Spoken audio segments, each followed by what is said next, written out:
Why do we got to give it a moment? Because it usually takes a moment for like Okay. to realize that Okay. it's time. I also should get a controller. You do what you will. I'm gonna do what I will. How are we doing tonight? Doing all right. You know what? Doing all right.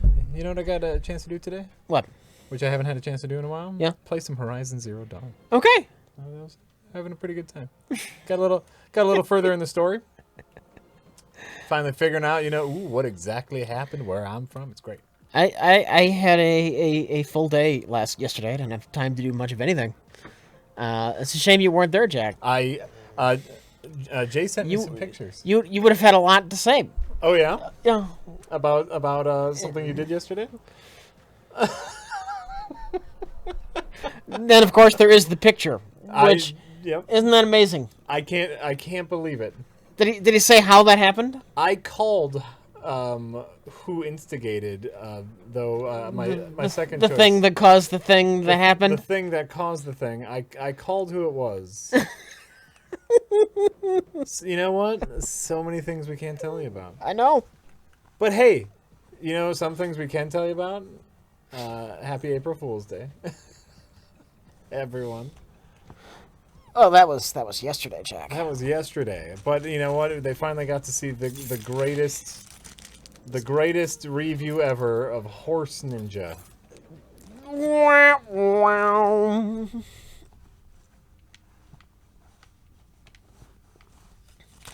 I just have no interest in playing Mass Effect Andromeda. Not even for the views. And we're just gonna talk about I don't want to talk about Mass Effect. I've washed my hands of that. Yeah. I am so mad they made another one. I mean, didn't they realize that they fucked it so bad that they shouldn't make another one? They didn't realize that? Oh God.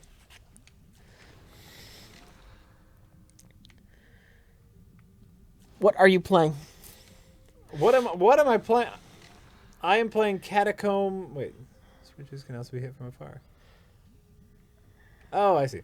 I'm playing Catacomb Kids, which is a game I did not know was in alpha. I forget why or how I picked this up, but yeah, it's been in the back of my head now. Just for so long. Oh, hey, remember to play Catacomb Kids, and of course we've had a bunch of episodes to do. We've had a bunch of longer games to play, so I haven't had a chance to play Catacomb Kids yet. And so hey, we're talking about stream, and it's like, oh yeah, I wanna play this game, but it's in alpha. So we're also not quite sure if we're going to be able to play it for very long. Ooh. So, that's what we got.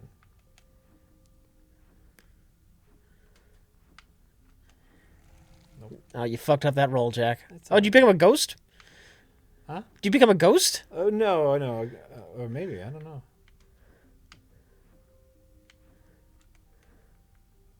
You look blue. I thought you had become a ghost. There's a ghost telling me what to do. A roll mitigates all damage. Look at this. That's pretty great. That's pretty great. And so yeah, this is kind of one of those games right up Jack's alley. What? This one?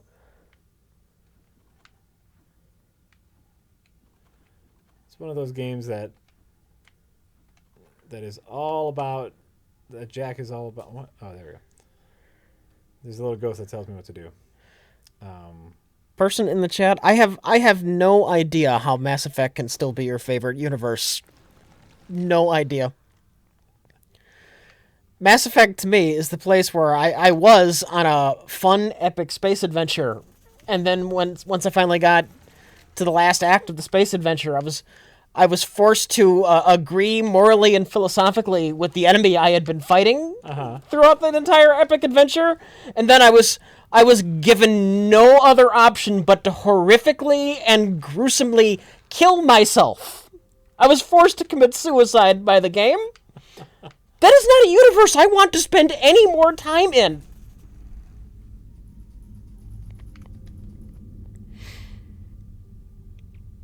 And I'm going to get all this talk out of the way now. so it's done for the rest of the stream. And for the Let's rest see. of your life. For the rest of no, yeah, because this is going to make another one. But it was art, Jack. You know, being forced to side with your enemy and kill yourself. That was deep. Fucking best thing since Star Trek was ruined because two fucking jackasses wanted to pretend they were deep artists. Star Trek? The best. You called it one of your favorite sci-fi universes. Yeah. Star Trek, where war was like a very real option. They weren't all high and mighty. War and violence was an option. Yeah. Star Trek with violence and with Star Wars' adventure. Mm-hmm. That's what Mass Effect was. The depths of Star Trek. Yeah.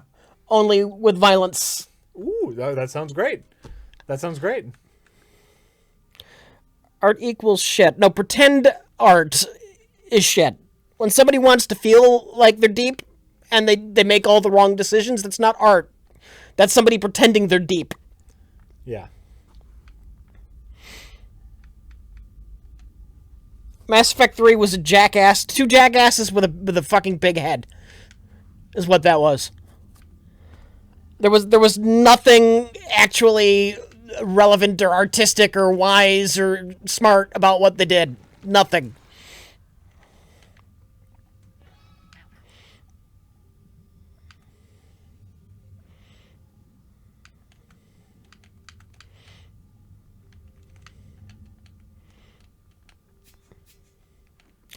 Was that a real copy of Mass Effect Andromeda that I destroyed? Yes.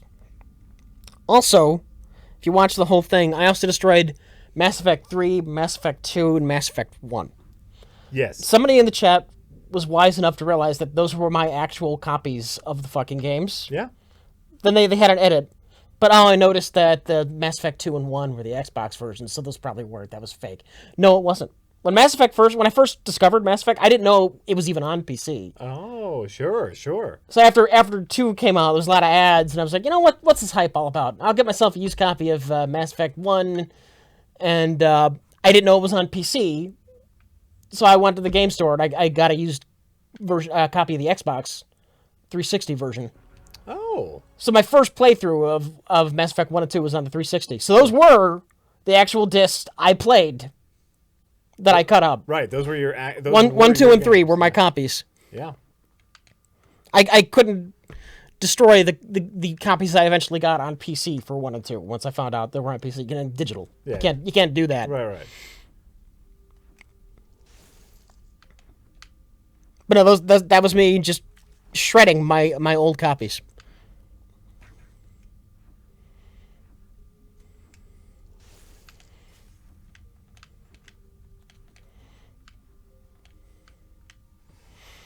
I'm so sorry.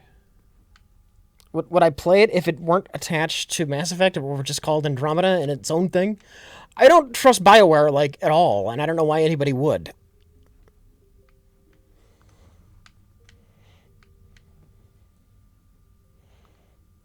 It would increase the chances, but I hate. Question again? I hate that company. Would I swear off playing Mass Effect Andromeda if it weren't attached to the Mass Effect series? Because, you know, they fucked up so bad with Mass Effect 3 that they had to set the game that just came out, Andromeda, in an entirely different fucking galaxy. Yeah. That's how badly they fucked up. You could very easily make it its own thing. Mm-hmm. Yeah. I would assume. I haven't actually played the game, and I'm never going to. Instead of being called Mass Effect, you call it, Starship Andromeda! Adventure. It has nothing to do with Mass Effect at all. It's an entirely different universe. Right, okay, I'm with you. The odds of my playing it go up, but I don't trust BioWare at all. Oh, yeah, just them as a company? Yeah. Yeah, oh, yeah, you can't trust them.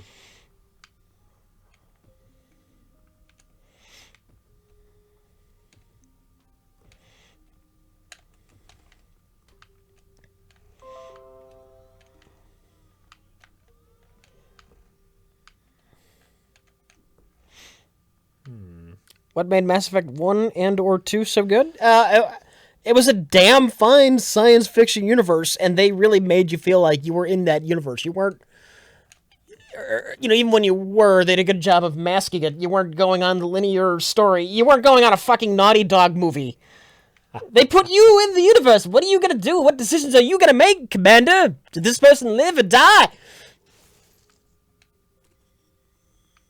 So it was a good, well thought out science fiction universe. Some interesting alien races, some interesting alien cultures. They paid a lot of attention to like hard science in the first one, specifically the first one. They wanted to feel as plausible as they could with their technobabble. Okay. And it's just very deep and interesting stuff.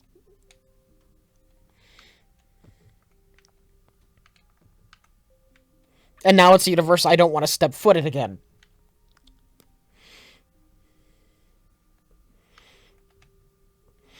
What was the point in Mass Effect 3 when I realized it's pure shit? Contrary to what a lot of people say, it was great except for the ending. No. When you get to the lame-ass plot device, the Deus Ex Machina, right? How's the actual saying? God in the machine? Deus Machina. There's an actual Deus Machina. Really? Oh, we found plans for a magical machine that will save everyone. That's when I was like, oh, they really didn't have any idea how to resolve this. Yep. So it was like right off the fucking bat. And like I said, Mass Effect 1 and 2, like, they made you feel like you were in the universe. You had a voice, and what were you... They took that away. Because they rushed that out the door as quickly as they could. Like, your dialogue options, it's all gutted. Every like, once or twice in a conversation, you get to choose to say something, and it's like a yes or no. God.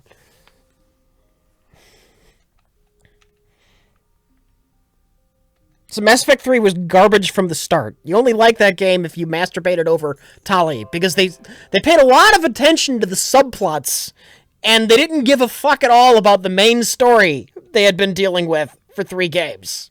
They didn't give a fuck about that. Enough with the Mass Effect ranting. I am getting it out of the fucking way. And if you like Mass Effect and you're mad because I'm ranting about it, fuck you. And now I am done. Everyone, it's all out of our systems. Okay. If somebody shows up late, tell them to watch the fucking stream from the beginning.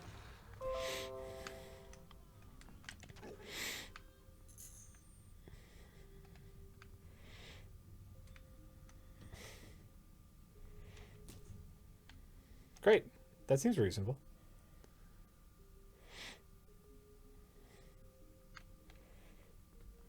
That seems reasonable, Rich. You got it. It's all done now. Yeah. So is this game at all interesting? So far, I'm still learning how it works, and some of the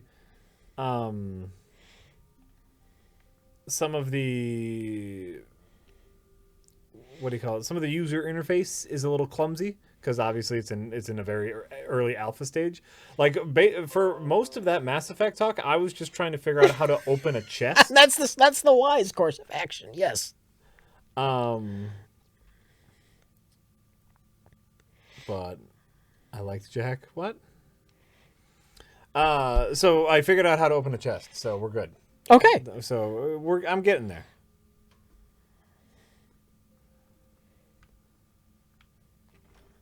I think we're getting there.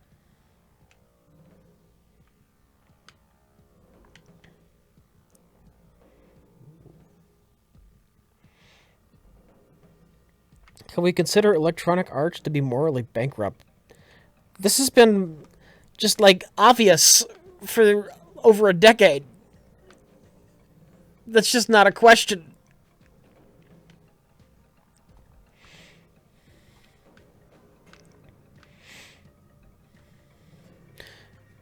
What would you like to know about the Horse Ninja movie?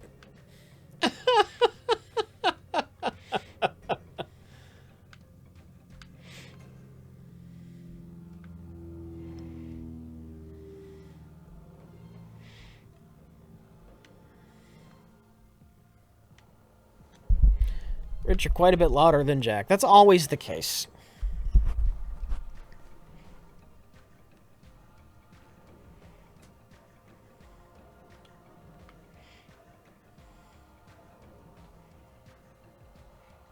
EA is morally bankrupt. Water is wet.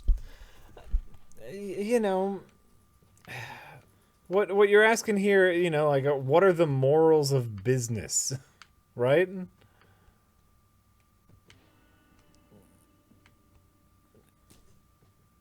Which I feel like is a pretty silly question, or a pretty silly thing to like bitch about. EA makes money. People keep giving them money. At some point, it's no longer EA's thing; it's our thing. Yeah. Is Michael Bay a morally bankrupt filmmaker? No, because he makes the movies he makes, and they make money. Like, Yeah, but I also get the feeling that he's making the movies he likes too, though. Yeah, that's probably true. EA is worrying about how they can screw you with microtransactions. Sure. They're not doing what they love. How can we fuck over our consumers?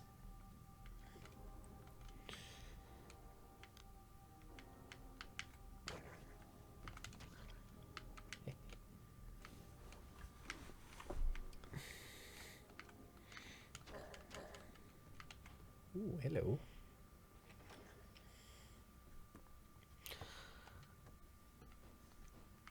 So what's the deal with the supposed Zelda Breath of the Wild DLC? Oh, I saw. You know what? I saw a little bit of that because there's so little on the Switch news page that came out. Yeah. Looks like we're getting some new temples and a new area. Small ones or big temples? And when? When, Jack? When? I don't know.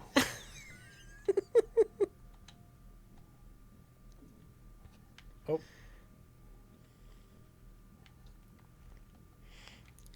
I don't know anything. Okay, I'm stuck now.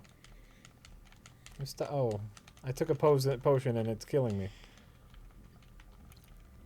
Summer and winter. That's very vague. It's very vague.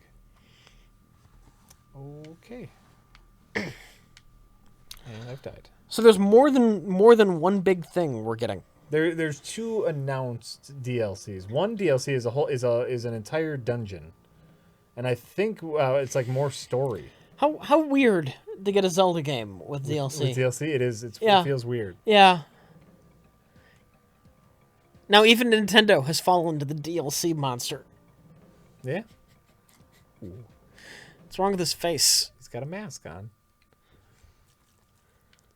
We are currently still figuring this game out, and by we I mean me.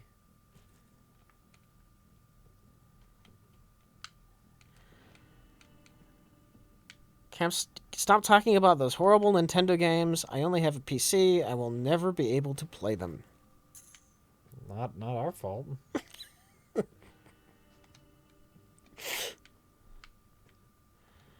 Does this game have randomly generated levels, Jack?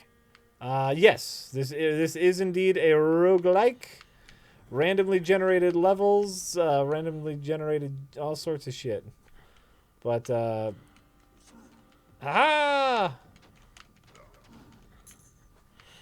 dickhead? What is that? I have no idea. It's a torch. Old Handsaw says, "Hello, Jack and Rich. I recently watched the entire Mass Effect Andromeda review. Jack, how long did that take to edit? I haven't seen anything that action-packed since Marvel's Iron Fist." Oh, nice. Oh snap! Oh, snap. Yeah, we shot that. If you guys remember, last Wednesday, there was a moment in which Rich said, "Hey, mute the microphones for a second. I have an idea." So Rich came up with the idea last week, Wednesday. We filmed it It's 2 birds with 1 stone is what it was. We filmed it on Thursday night. Very late Thursday night. Actually, if you pay close attention, you will see me nod off for a little bit. I am not joking. I was unnaturally tired Thursday night, and I couldn't do anything. And so, like, every once in a while, you'll see my eyes close and like snap awake because I was nodding asleep. Edited it on Friday. Did not take very long. We did shoot a couple different alternate endings, and really had to stitch together that beginning a little bit. Yeah. All in all, I think it took more time to import, export, and upload to YouTube than it did to edit. Yeah. Yeah. And it was long. It was so long. So long.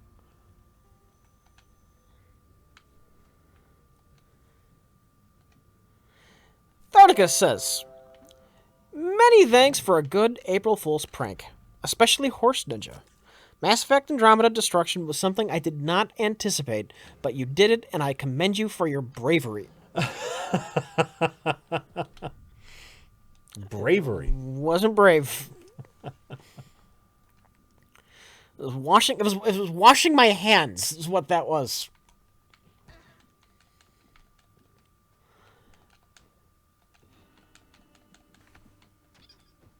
Gotcha. Butt Pooper Out of the Butt says, Nice. 1, Red Letter Media? More like Bedwetter Media. LOL. 2, do you ever get sad when you write something funny knowing you'll hear fans repeat it back to you poorly 50 million times? 3, waffles or pancakes? It's not like writing something. A lot of the shit we say is just spur of the moment. It's just shit we say. Yeah. Usually the ones that are quoted are something that we came up with on the spur of the moment. Usually.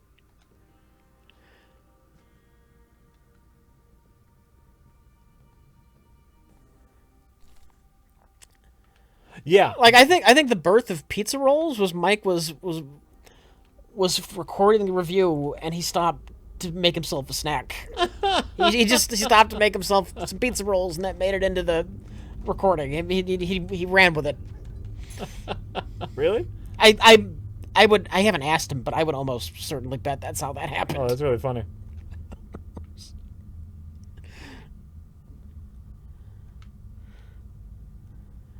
That is very. I funny. think I asked him once, and that was more or less confirmed. I'm not gonna say 100% sure. My memory could be faulty.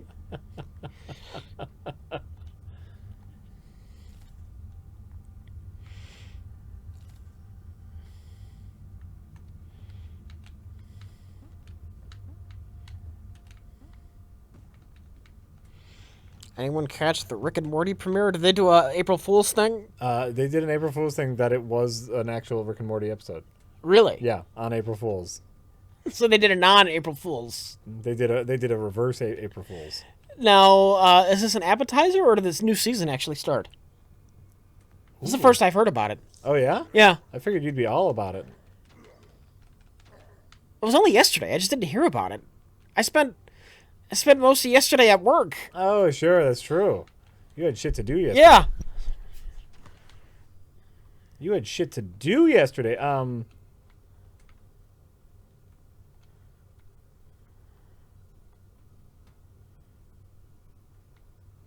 What? Hot?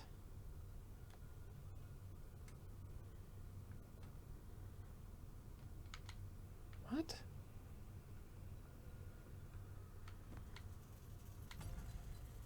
What?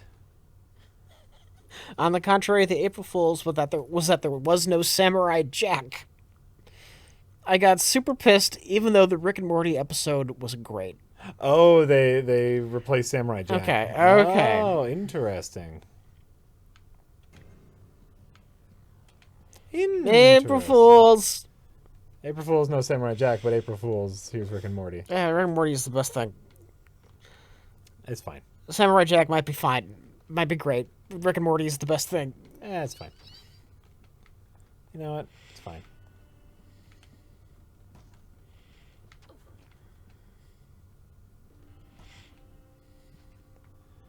I hold no ill will towards Rick and Morty. So you just haven't got into it. You watched a few, right? I watched the whole first season. And you're not blown away by how just fucking great it is? It's fine.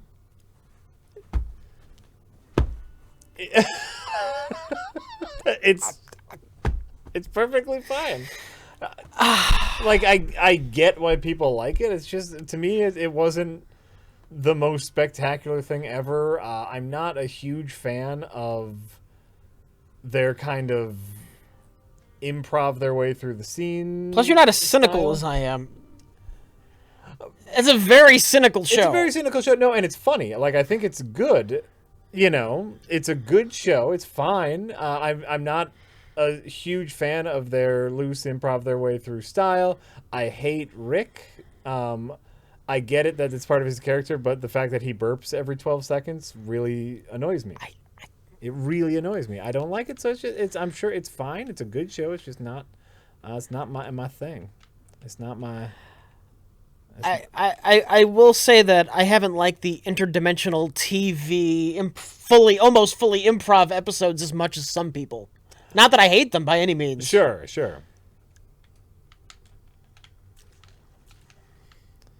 Yeah, you know, it's just, you know, I'm not saying I actively dislike it, just not my thing.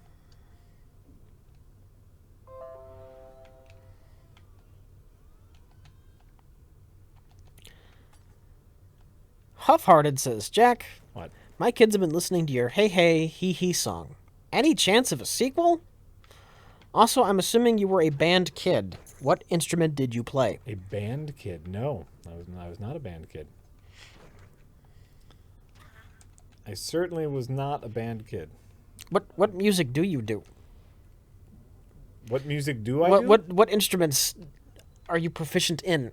Oh, I was. Oh, that's gonna poison me. I'm sure. I was in a band for a moment. Yeah. I say for a moment. For several years, I was in a band, and I played the bass guitar. Oh, fuck. I also I started playing in bands, playing the drums. Actually, I think I might have told this story. I lied. Mm-hmm. There was a someone who wanted to start a band and was talking to me, and they played guitar. Yeah. And they needed a drummer, and I said, "Oh, I'm a drummer." Like I had been like near a drum kit before, kind of near a drum kit before. But and he's like, "Let's get together like this weekend and you know start a band." And I was like, "Oh, I can't. I just broke my drum set." So it's going to take me a little bit to replace my drum set. He's like, no problem, man. Once you get your drum set, we'll be in a band. I was like, all right, great. And so I started saving every single nickel and dime to buy the cheapest goddamn drum set possible in high school. And I started a band with this guy. Not knowing how to play the drums. Not knowing how to play drums. Oh, my and God. apparently, he wasn't great either because he didn't notice. Okay. And then I was in bands with that guy for 10 years. Yeah. So, and, you know, obviously we became very good friends. And I told him later, of course, that, oh, yeah, I never really knew how to play the drums. And he's like, I thought something was funny.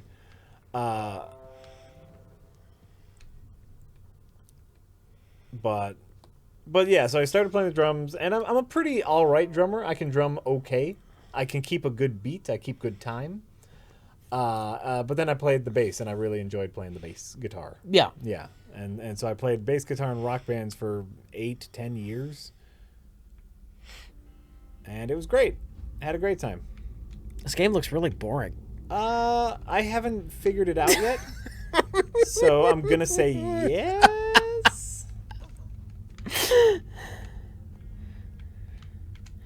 I think I figured out a big important mechanic is throwing things at things is really important. New episode of Star Trek Continues came out today.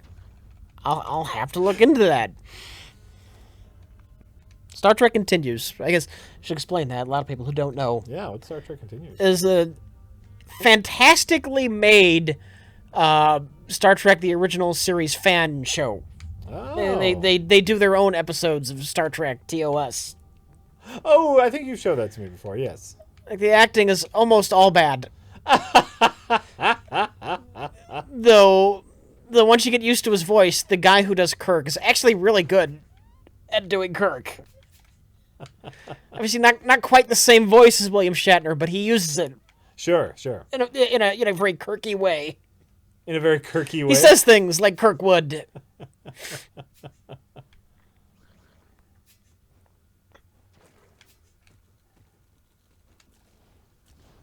Ah! Is that the one with Mythbusters Grant? Yes, and he's horrible. He is absolutely horrible. Grant Imahara? Sulu? Oh, he's a Oh, terrible actor. he's terrible. He's a terrible actor. But they got. I forget if it's Scotty's son or grandson. Oh, yeah? Yeah, That's funny. because Doohan was having some kids at a very old age. That was his son. Oh, yeah. Son. Okay. Well, good for him. Oh shit.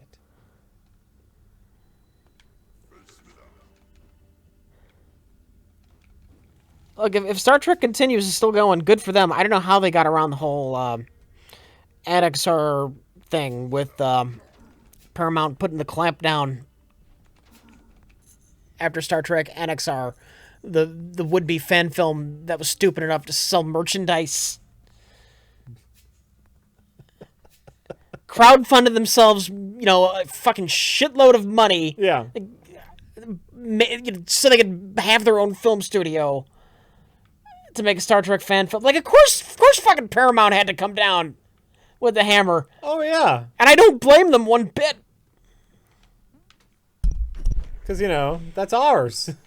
You can't take our thing.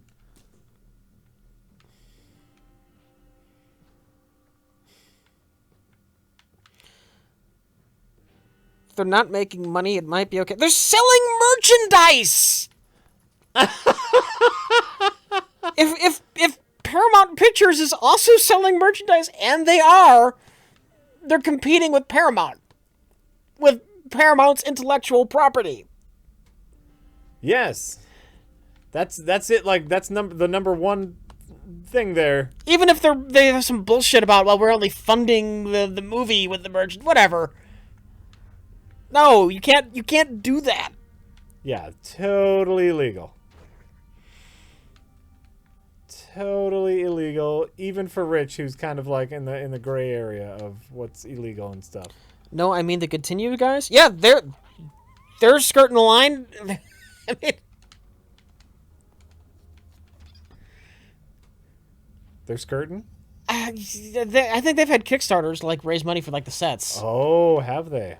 I mean, I love Star Trek Continues, but if Paramount wanted to crack down on that, and I'd be tragic, I wouldn't blame them. Right.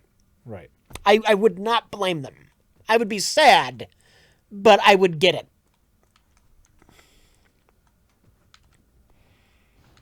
Burning. Dead. AnXR guys wanted to sell to Netflix. Oh, God. What? Oh, God. Yeah, no. Yeah. Yeah, at one point you just have to say, okay, all right. See, even though fan productions like Star Trek Continues, they're doing, like, Kickstarters, they weren't trying to make a shitload of money or trying to stay under the radar. Right. AnXR screwed the pooch. They kind of forced Paramount's hand.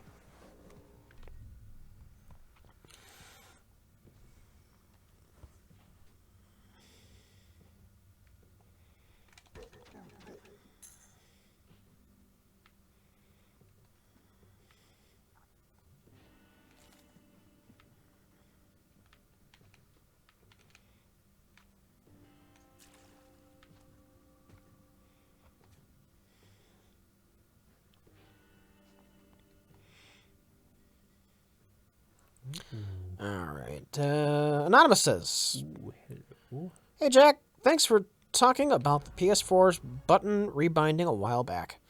Got one cheap from a pawn shop for an exclusive or two, and rebinding makes the transition from PC a bit easier." Yeah. You're going backwards. Well, but how else are you going to play Bloodborne, Rich? Yeah, but you're talking about a transition. You're going backwards. Well, but to play Bloodborne or, Horizon, if that's your thing, or some of the other PS4 exclusives, they still want to transition. I get it. I'm with you. Poop Dick 5079 says, "With Horizon Zero Dawn and Zelda Breath of the Wild behind you, and you know what being cut into pieces by Rich. Are there any future games you're excited for, or is Zelda slash XCOM, etc., going to get more playtime? For me, Zelda's going to get some more playtime. Yeah, I'm shocked you're still playing Zelda. Oh, damn. And just today, I was telling, or at the start of the stream, I was telling Rich that I finally today got a chance to dig a little deeper into Horizon. I am going to finish that game, at least the story of the game. And so I got a little further in the story, and I'm one power core away from getting the super battle armor. I just got to find that one last power core, which I think is in this next story mission. And so I'm really excited about that. After I beat Horizon Zero Dawn, I actually I don't know what I'm going to do. What's upcoming? What's upcoming? I know we didn't do a review on Nier. We did stream it. We did stream it. It looked fun enough. I got nothing against Nier. That's what I got for Nier. I might want to do something that's not open world, this or that. You know, that would be super nice. Something a little bit less epic, I think, is what I'm in the mood for. What do you think part of my decision to play Catacomb Kids was Right. today? Like, Right. Can I just have like one game that doesn't have infinite endings? Just looking for a simple game at the moment. Did you see, because I know I've seen it, the leaked footage, leaked still images of Klingons from Star Trek Discovery? I have not. They look terrible. Oh, do they? They don't look like Klingons at all. They look like some kind of lizard men. Oh. They're changing things for the sake of changing them, and while I can acknowledge that something like that is just cosmetic, the Klingons had a very iconic look going on. Why would you want to change that? It doesn't make any fucking sense. Right. Can I crush these guys with boulders? I should be able to crush these guys with boulders. Yeah, look at this. Come on.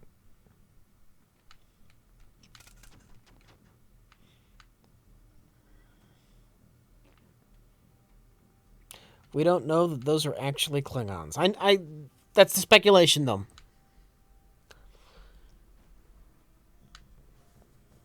I know that's the photo that they were asking about. And that's how I feel if those are supposed to be Klingons. And from what I've heard about somebody leaving the show, I forget his name. One of the producers left the show because they were doing stupid changes like that he didn't think the fans would like. Yeah. Oh. It sounds like it was a point of contention. Gotcha. Oh, that's too bad. It's gotta look more futury, and it's gotta look like this. 20% more futury. Oh. That's why we got a Klingon ship that's probably gonna look like a Michael Bay Transformer. Yeah. You know. Oh, I'm sorry, Rich. That's not a bird of prey. What? The showrunner left the show. Who was that? Brian Fuller? Brian Fuller. That was Brian Fuller who left the show. I don't know who Brian Fuller is. Oh, okay. What has he done? Other Star Treks? What has he done? What has Brian Fuller done? Because I'm an idiot. Big fancy TV shows. Which shows did he work on? For fuck's sake. Big fancy TV shows.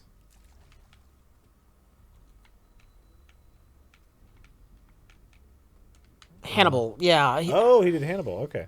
I know a lot of people love Hannibal. I never actually. Pushing Daisies. That was the one I was trying to think of the name of. Didn't that get canceled? Like. Lots of shows get canceled. Yeah, but didn't that get canceled super early on?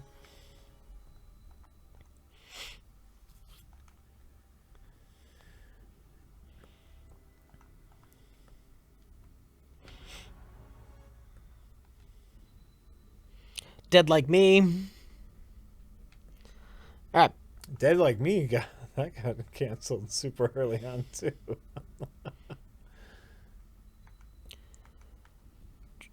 Joe Kitty 001 says, "Hey guys, just want to throw a little something your way to say thanks for the hours of free entertainment." Well, thank you, Joe Kitty.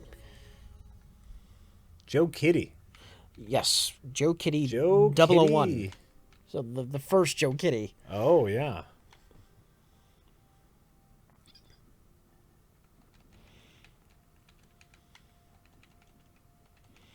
Tell Jack that Brian Fuller started on Deep Space Nine and Voyager. Oh. That doesn't mean a whole lot to me.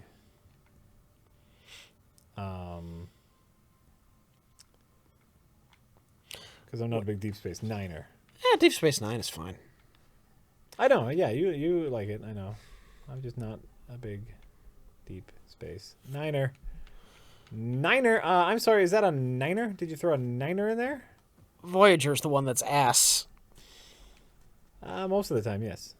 Whoa, whoa, whoa! What the fuck, Potion? Yeah, Voyager is a lot of ass. There's a lot of ass in Voyager. And not the good kind. The smelly kind. The kind you don't want. Starkiller Sanitation says, "Watched Great Wall with Matt Damon. Oh. It starts as epic fantasy, and then it becomes Fast and the Furious medieval China. Can you think of any movies that have a drastic tonal shift like that?" I'd have to sit down and think about it. I probably could.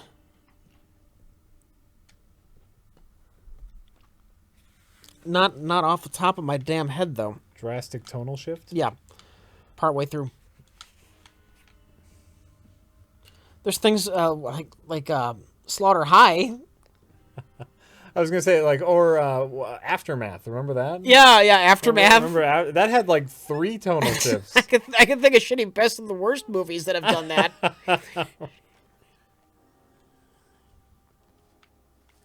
But yeah, real movies it's harder to think of because they're supposed to be real movies.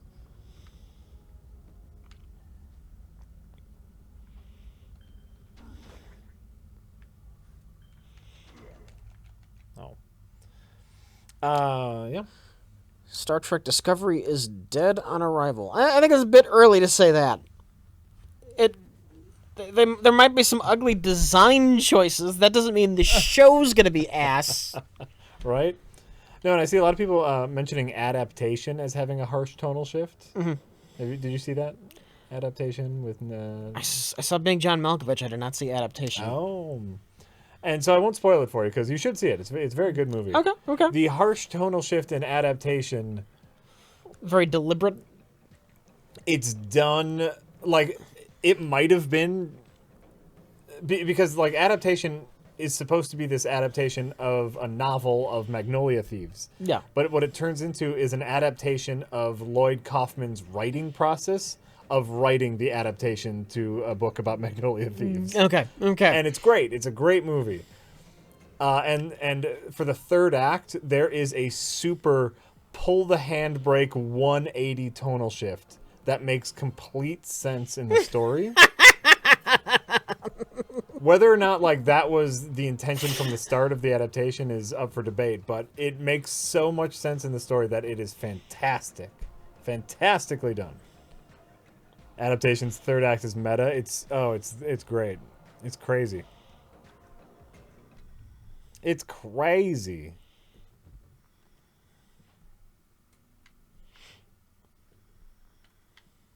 Too meta for me, bruh.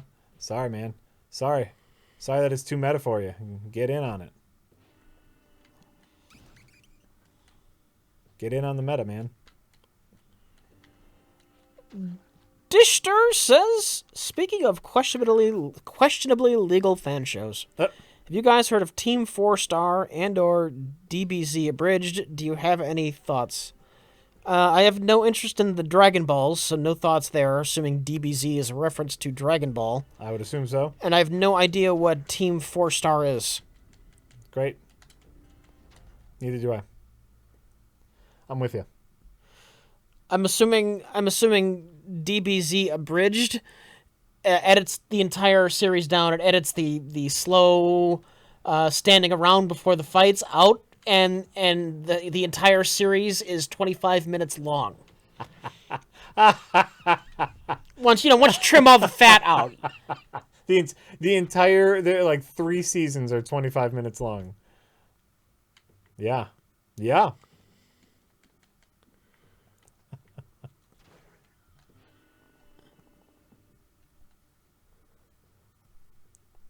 Which I suppose could be funny, but I'm not attached enough with the show probably to really appreciate it. Mm-hmm.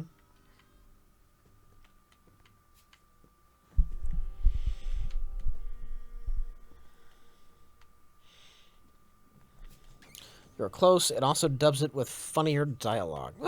Okay. I might not get a lot of the jokes because I don't know the show that well. If they're referencing things I would know in the show.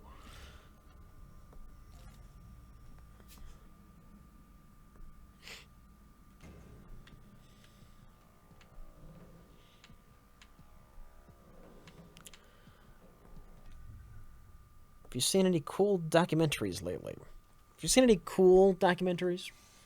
No. I saw one that went on way too long. Yeah. What was it? Expo of the White City. I forgot what it was called, but it was about the White City Expo in Chicago. Okay. The 1893 World Fair. Narrated by Gene Wilder. Interesting subject matter, but dull as fuck documentary. Oh, that's too bad. Not one mention of H.H. Holmes. Really?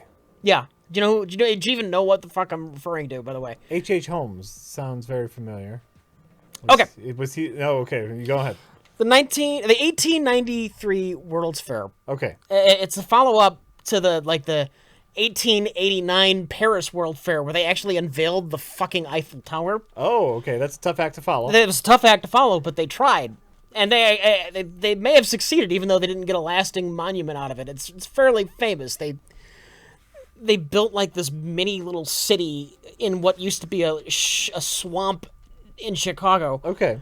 Lots of white buildings, beautiful architecture, canals, and like hundreds of thousands of people went to this thing like a day. It was a big deal at the time. Okay. And H.H. Holmes was a serial killer who, when the fair was coming to Chicago, he built a murder motel.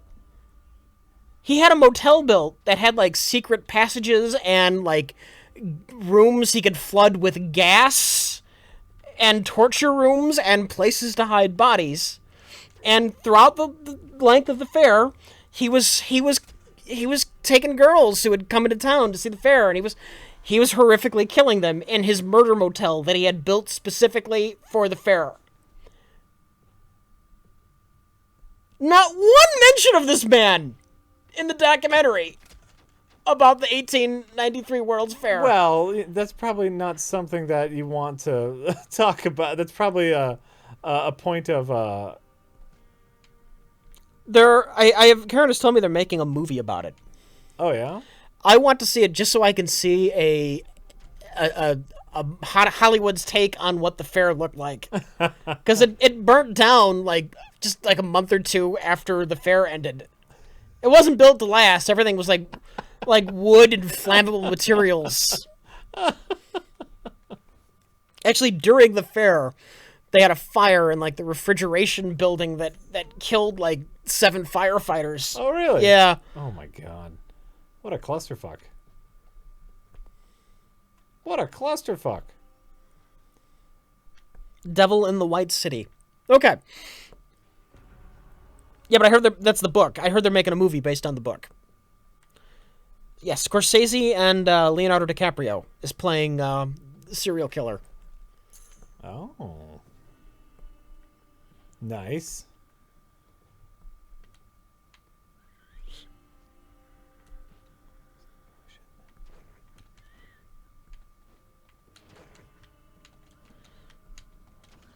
Jack, What? Are you liking this game, or are you ready to play something else? Almost ready. You know, it's one of those things. Like I said, I did not realize that this game was alpha. Oh fuck! I did not. Oh fuck! It's just so easy to die in this game. It's so easy to die. I feel like there's a lot in here. Do you change characters every time you die? Every Is it time like you die, randomly? Yeah, well, you get to choose from like a random pool of 5. Okay. And what this game needs is some polish. Obviously, that's why it's in an early alpha state. And like I said, I just did not realize how early of an alpha state it was in before I said we should play this tonight. And we do have another option, so we might move to that other option.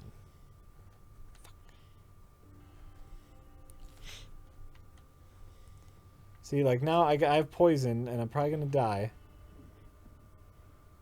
Oh, hey, I didn't die because I randomly took a potion that could have killed me.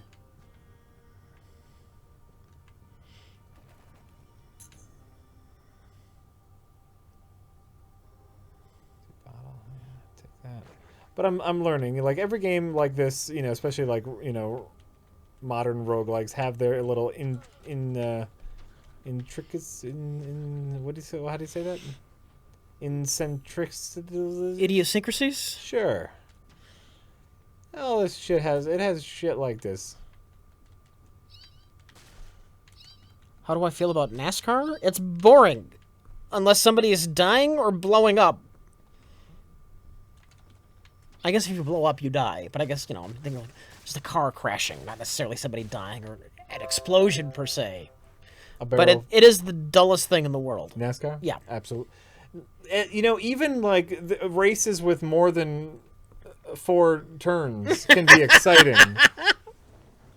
4? NASCAR is just one big turn. Well, technically there are 4 turns, right? You got to. No, because it's like it's one long curve, Well, so it's 2 turns. It's 2 turns because It's there's 2 2 turns. straightaways. Yeah, there's 2 straightaways, so it's 2 turns.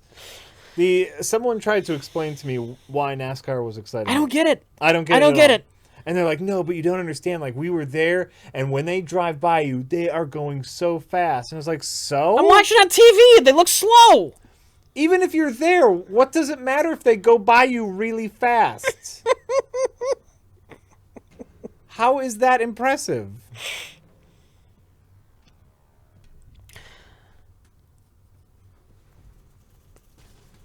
Sari Chen says, well, go ahead. I don't know if it's still the case, but for a while, NASCAR was the most popular sport in the United States. I know. I don't get it. I just don't get it. Yeah. Yeah. Sari Chen says, happy Sunday. Happy Sunday. So, Rich, where are you now in Zelda? I'm still poking around in miscellaneous things. Tried to register Satori. Also, that Snake Pass game is weirdly calming. Oh yeah, there's one of the only new games for the Switch is like a snake game. Okay, I haven't seen that. It's like a snaky game. I'm basically at the end of Zelda. I'm just poking around, really.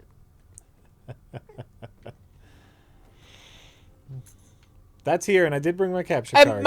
I'm basically finished with it. Ready to face the final. Face the final. Yeah.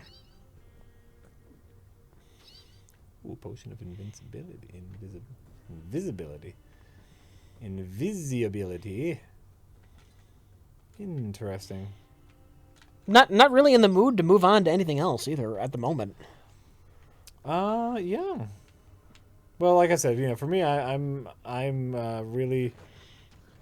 really enjoying getting through the story of Horizon Zero Dawn, which is something I really wanted to do, but you know, just couldn't in time for the review. And then, of course, Zelda came out 2 days after that came out, so not a lot we could do there. But I'm rather enjoying making my way through the story of Horizon Zero Dawn. Though I realize, like, I've done so many side quests, I'm so leveled up, now the story quests aren't challenging, really, for me. Mm-hmm. So, that's a shame, but... Is the Switch worth buying now? How do you feel about Zelda? Well, you got an option. You got a slightly cheaper option to play Zelda with the Wii U. Right. So it's not necessarily worth it. How do you feel about portability? That's an important question. Playing nice fancy games in this tiny, annoyingly little screen. That's how I feel about the handheld deal. Play this epic game, a little tiny thing. Isn't it epic? Here's what I'll say about the portability factor. I've been recently, the other game I've been playing is Sultan Sanctuary. Do you remember that game? Sultan Sanctuary? Finally came over to the Vita. Yeah. It was promised as a Vita game a long, long time ago, and it finally came to the Vita. So I've been playing that, and it's the first time I've had a decent play session on my Vita in a couple months, and especially since I've gotten the Switch. Mm-hmm. And so what you have here is like the Vita, which is very small, very portable, right? Yeah. But that big screen on the Switch is so nice. Like compared to even though it's a little beefier to hold, compared to the Vita screen, it's amazing. The Switch is portable, but I've just been bringing the damn base. I've brought it to the studio a few times. Like, I'm working on something earlier, and I know I'm gonna have time to kill later. Like waiting for Jack to show up. Eventually, I'm streaming that night. I'm not gonna go home for a couple hours. I'll just bring the Switch with me. And even when I've done that, I've brought the base with, so I could hook it up to a nice big TV. Right. And play it with a proper controller, and not the fucking Switch paddles or whatever the fuck they are. Yeah. I played a lot of the Zelda on in portable mode, and I think it worked just fine. I like the portability of it. Of course, Isaac is on it now, and so for me that's my go-to game because I'm done with Zelda. I've been done with Zelda for a little bit. Get out of here, rat. Dead rat. So portability for me is important because I know I'm going to take it on the go. Die.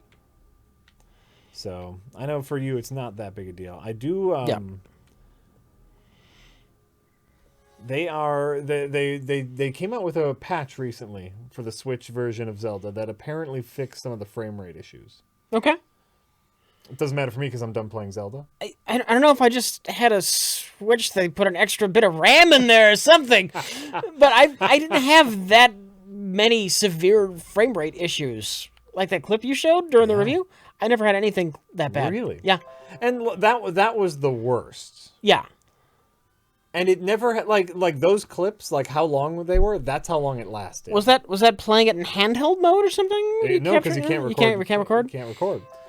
And it had nothing to do with the capture card because that's just an HDMI pass-through. Like, it's not like we were taking up console resources. But it wasn't that often, but it was often enough that, it always had a attack and movement speed.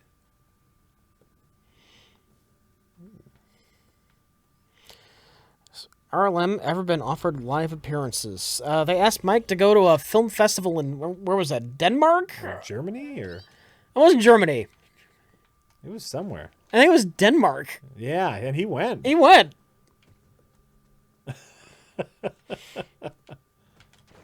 Okay, where am I at? J.R.R. Lovecraft says, Jack, Yeah. are you surprised that the Power Rangers movie isn't doing better? I know it's a show for babies, rated Y to 7, but as someone who was never a fan, I expected it to be more successful. I have not seen the Power Rangers movie. Based off of what I have read about it, what they did was make a Power Rangers movie for no particular audience. Okay. It's not corny and schlocky enough to be like for like what do you call it when you remember something fondly? Nostalgia's sake. Yeah. So like anyone who's older and wants to see it for nostalgia, they're like, hey, let's see a goofy action thing, right? Yeah. It's not goofy enough. It's also not necessarily aimed towards children because most of the movie is a teenage drama. and they're dealing with some like heavy teenage drama shit. Apparently, like someone like talks about revenge porn in the Power Rangers movie. And They still air that show for kids, right? There's still a version. They're trying to aim it towards an older audience for some reason. but still call it Power Rangers. That's the problem. You can't then call it Power Rangers. Like, it already has an audience. I know there are a lot of fans of the original who are adults now, but Yeah, but then you know what? Make it corny and make it goofy, and those adult like make it. What was it? What was that? Pacific Rim. You know, Pacific Rim was pretty corny. yeah. I liked it because it was corny. That's basic. Pacific Rim is basically a Power Rangers movie.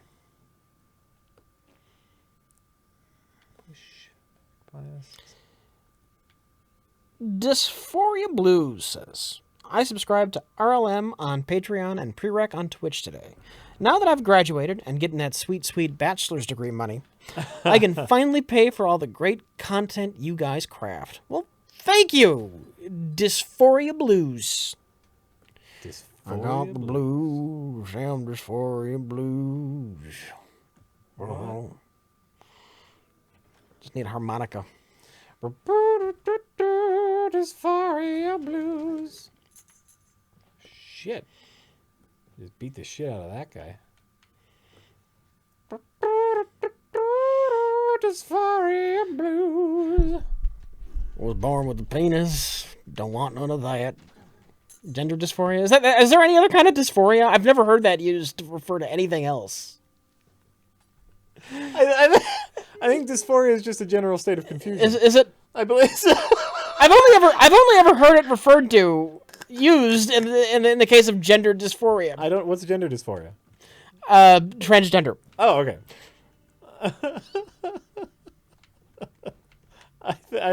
I believe, and don't quote me. I guess I've always understood it as just a general state of confusion. Okay. Dysphoria, and then of course gender dysphoria being a specific form of that. But sorry, you totally threw me off guard by talking about penises. And so.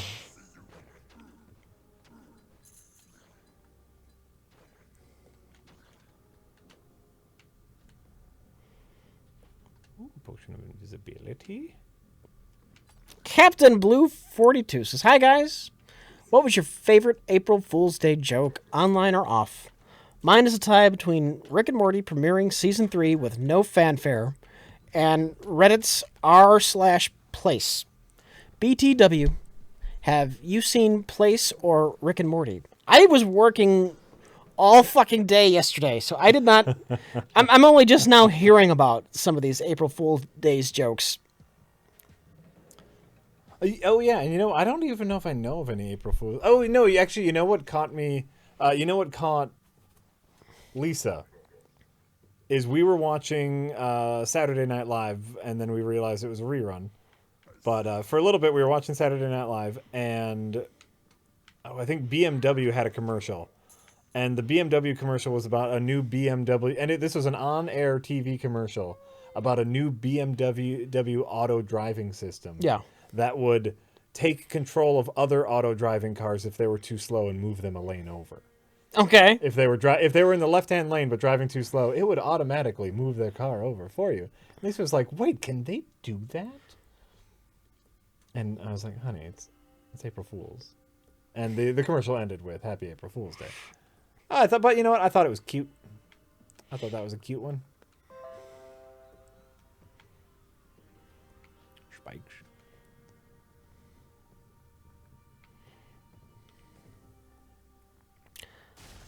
Huff-Hearted says, "Sorry for the banned Assumption Jack. Thank you." What? Oh, the band assumption. No, I just died again. The ways in which you can die, Yeah, are numerous and unexplained, and numerous. well, this sounds great. And a little more. No, because you assumed I was in band. Sorry. No apology necessary. Thank you, too, for having a competent and still funny stream. There's too many channels of 30-year-olds acting like 12-year-olds learning that curse words are funny. They can be. But proper context, proper plays. Sometimes the censored bleep is funnier.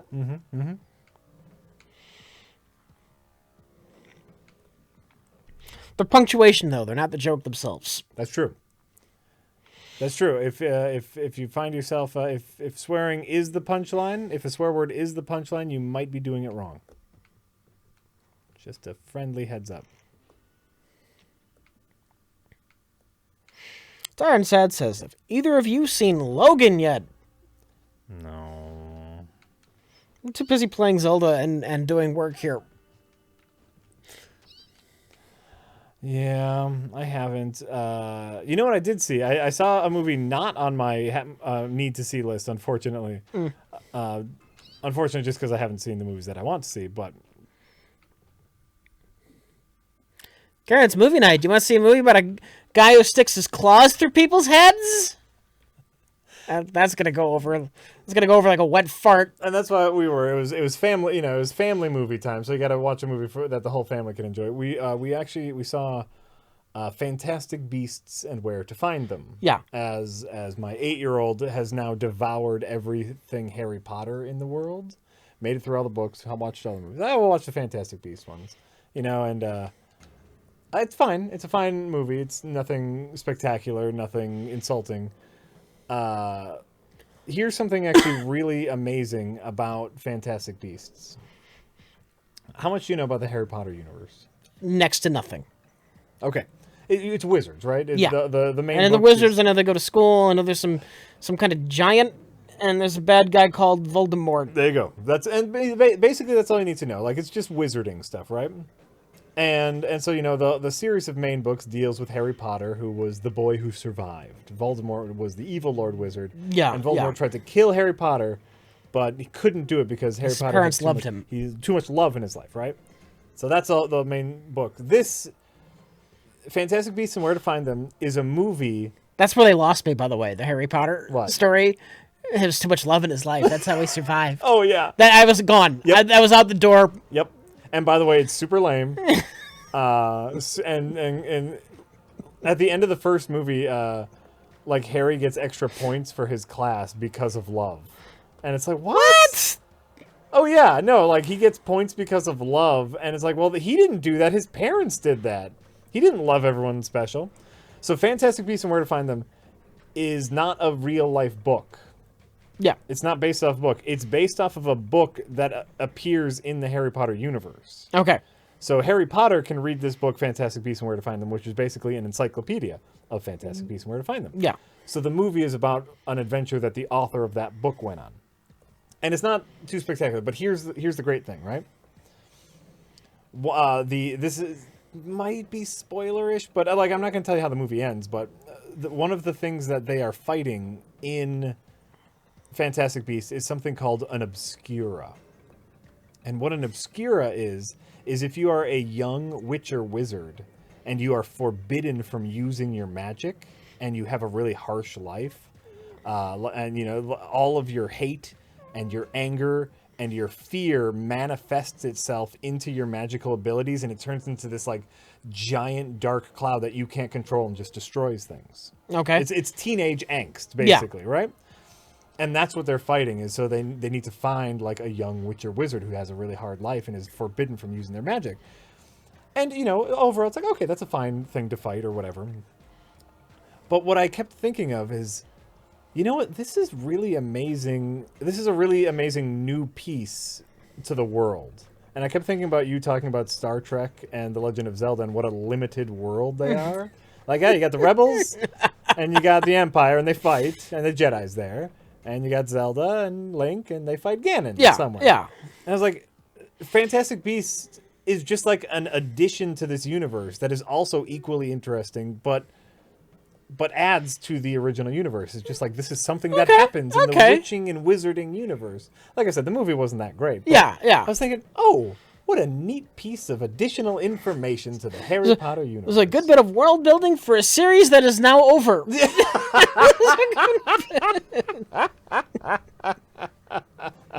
Right. So in any case, like I said, the movie wasn't the greatest, but I was like, that's kind of neat. There were other parts of the movie where, like, another plot point of the movie is his magical beasts get out of his magical bag, and he has to go find them, and you're like, ooh, I bet we're going to see some really cool, weirdo magical beasts. One is a platypus. Mm-hmm. It's just a platypus. It steals money, but it's a platypus. One is a very large rhinoceros. Okay. And one kind of looks like a sloth standing up. Okay. Oh, and one is a bird with 2 extra wings. Okay. And it's like, not very fantastic, beast-wise. This is what I'm saying. Hey, for the 1800s, you'd have been fascinated by that shit. Some How do you think zoos got to be a thing? Before, no internet, no pictures? What the fuck's a hippo? Right. The fuck is that thing? Isn't the rumor Giraffe? What's a giraffe? Oh my god, look at the size of that neck! The elephants. The elephants.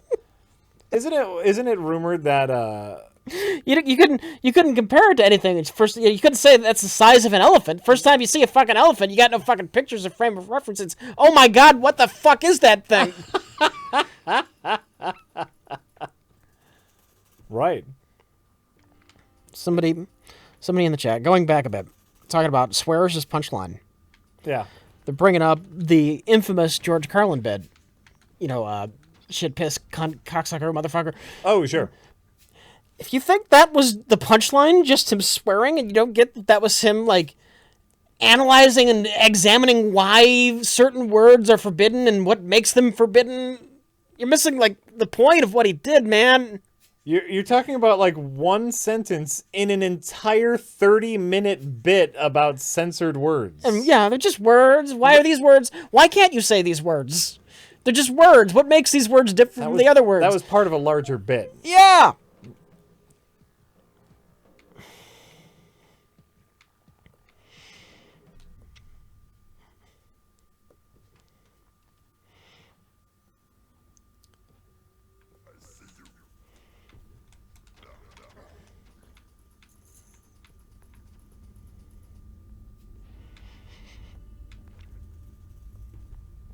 Okay. Insulin King 2016 says, "Evening!" Exclamation point. Hi. Watched Gorilla Interrupted. I'm sorry. And it's documentary. How not to make a movie. Yeah, there you go. Documentary was a lot of fun. Gotta say, Garrett sticks out in each scene he's in. Looks like a frustrating person. Tired and Sad says, late to the stream, so you may have discussed this, but what are your thoughts on the news of Joss Whedon possibly directing Batgirl? Yeah! Is it too little, too late? Depends upon stylistically how much it is like the other films. It could be nice as its own little standalone thing. Oh, it's going to be nothing stylistically like the other films. Have we seen footage? No, well, how much meddling is going on? Here's what we know. Here's I want you to be Joss Whedon for a second, okay? What is Joss Whedon responsible for recently? Avengers. Yes. One of the greatest money-making movies ever to exist. Yeah. Okay, so now you're Joss Whedon and you've signed on to do a Batgirl movie. Yeah. Right? And the studio goes, Joss, we have some notes. What is Joss Whedon going to do? He's going to walk out in a few months once DC and Zack Snyder are firm on their it has to be blue, bleak, and depressing stance. Exactly. So, and nothing will come of it. So if is the big pinky asterisk here, Joss Whedon gets to make a Batgirl movie, it will not be bleak, dark, and depressing because Joss Whedon has the kind of sway to make the movie, good. Tiberius Kirk is pointing out that Avengers 2 was a massive storytelling letdown. Maybe he doesn't have as much clout as you think. It still made sense. I don't know, I don't understand why people are so upset with Ultron. Because it's kind of blah and not that fun. It's fine. Yeah. It's fine. Yeah, it's fine. Yeah. It wasn't great. Right. Okay. I agree with that sentiment. Yeah. It is a big step down from Avengers. Here's what I'll say to that. Yeah. I don't know if I don't know if I would call it a step down. Avengers was the culmination. It was the peak Yes. of all of these movies working towards it. Yes. You can't duplicate that. Infinity War would like to have a word with you. Well, Infinity War. They're going to try. Infinity War is going to try. They're bringing in other people, though, right? So I think Ultron is more of a step sideways when everyone wanted another step. Who's making Infinity War? Russo brothers, Okay. and you know they did Civil War, they did Captain America 2. So, you know, Civil War. A lot of people have mixed feelings on, but they did Captain America 2, so that's good. Okay. We'll see. So anyway, I think Ultron is more. I think of Ultron as more of a step sideways. But everyone wanted a step up, and so that's why I think people find it to be disappointing. I'm fine with Ultron. I think Ultron's a fine movie. Anonymous says, Rich, could you please Google and read out PETA's letter to Nintendo about their cow milking game? No. Do I want to? No. Well, it's probably an April Fool's joke. No, it's PETA. It's got to be an April Fool's joke. I think it came up before April Fool's. I'll be honest with you. And it's PETA, and PETA's dumb. Why even talk about PETA? Why give PETA any more? Why give PETA any more anything? I'm assuming we're not doing that. I'm fine with this. If you have strong feelings, towards it, you go right ahead. But I would prefer not to, just because PETA's dumb. PETA has no jokes. Well, I mean, it could have been. I wouldn't think PETA would officially do that, but I could see somebody making a fake PETA statement that wasn't actually made by PETA.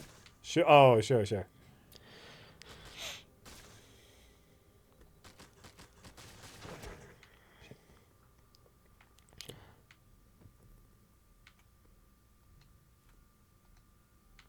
Ponoogle, PWN Oogle, says, Jack! Yeah. Reg! Just wanted to let you guys know that every time Jack counters a point Rich makes with his, diplomacy, I secretly hope for a over-the-top fighting scene. I am sorry. So we're supposed to come to blows. Oh, whenever I have a small disagreement When with we you? don't agree about something. Okay. We can. That's my stuff. We can disagree about Yeah, stuff. yeah, and it's not a big deal. We can be friends and not agree about every single thing. That's kind of one of the things. If there was something that really bothered one of us, I'm gonna guess that you'd hear about it. So, where we at? Sorry, Chen says, Satori's that secret beast thing in that glowy mountain. It's so creepy, but so fun to ride. Love it.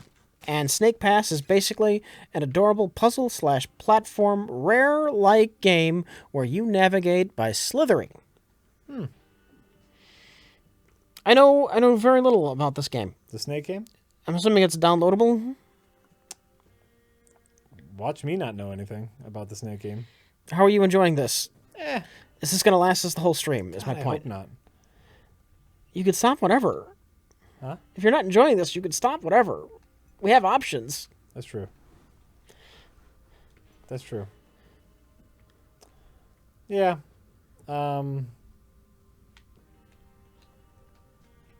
Yeah, well, next death we can... What time? Oh, yeah, we've been playing this for a while.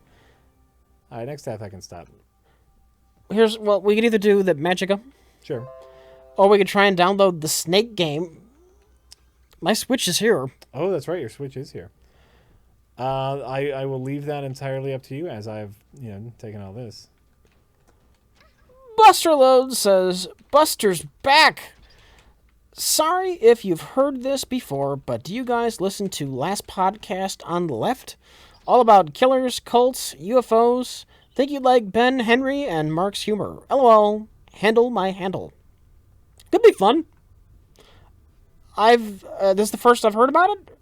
Or if I've heard about it before, I've forgotten about it. Because I have the memory of a gnat. I know that. Hey, speaking of, you should... Yeah, I know. You should cut up some YouTube videos. I know. Speaking of your poor memory. Well, I did get back late yesterday was a full day, remember? Yeah. A full fucking day. Uh-huh. What were you doing the day before? Not cutting up YouTube videos. That's what you were doing the day before.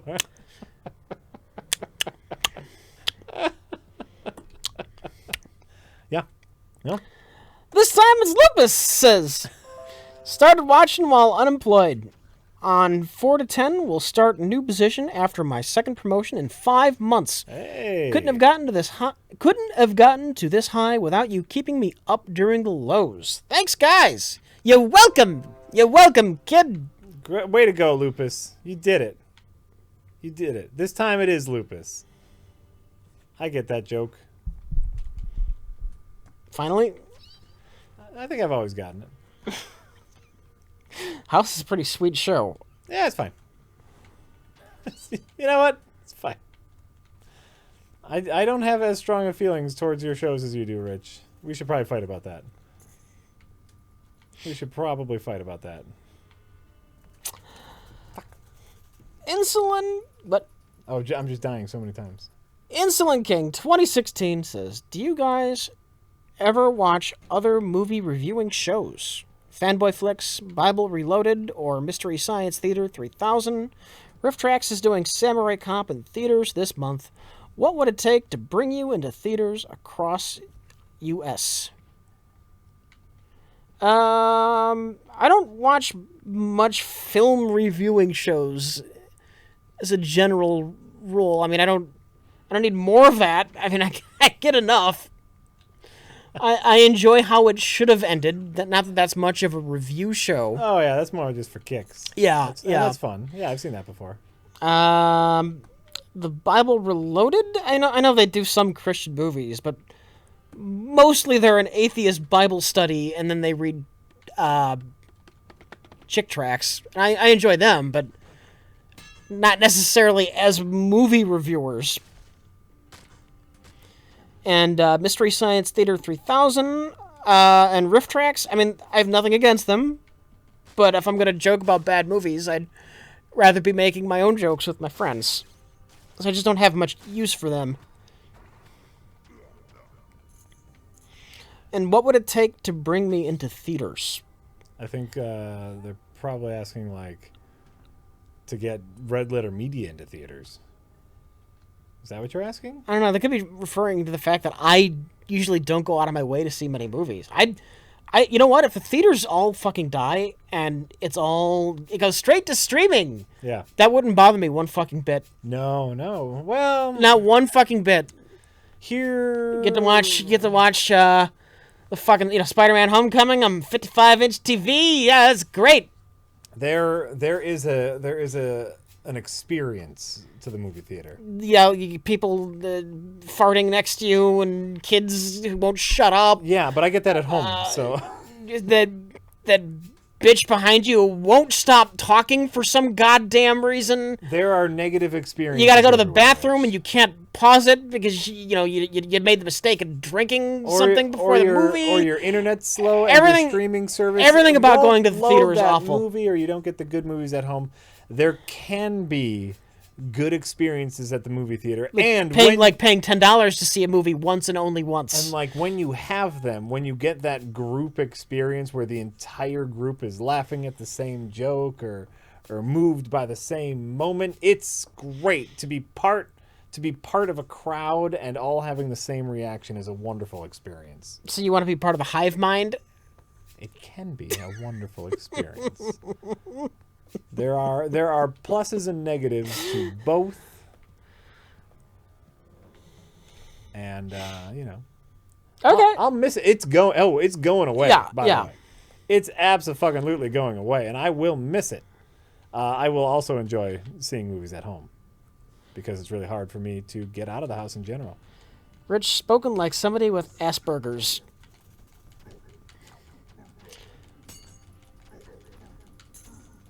Yeah, Rich. What? What was spoken like something like? What I said. Oh, I'm not a social person. yeah. But then again, don't people with Asperger's try to be? They're just bad at it? I thought that was one of the hallmarks. Well, they just didn't understand how socially awkward they are. I think that's autism. No. That's something different.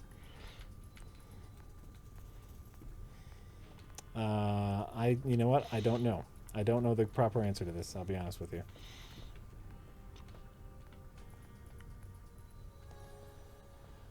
Yeah, that.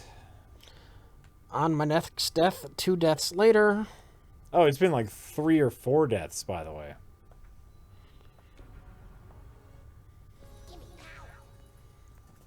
What? Lost in Technicolor says, Rich, sorry if someone has asked. I'm a little late. But how sore is your right hand? You look pretty worn out by the end of that Mass Effect review. It was totally worth it, though. Yeah, my hand was getting sore. Oh, yeah? Yeah. Just that repetitive. Yeah. No, it was cathartic, though. I enjoyed that. Well, good. Well, good. I'm glad you enjoyed it. I don't know why I didn't shred my copy of Mass Effect 3 earlier. I don't know why it took me 5 years. Because you're smart and you knew eventually, we'd need to make a video of it. My actual copy of Mass Effect 1, 2, and 3. Yeah.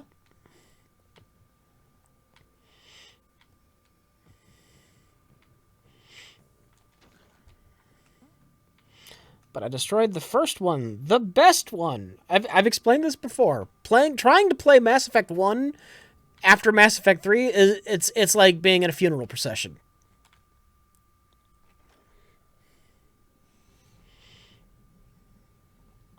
It's not a fun game anymore. It's just depressing. The series is dead. I wasn't lying when I called it a corpse. Yeah. Yeah. Tired Sad says, Logan is an excellent film to see in a theater. Excellent sound design and great cinematography.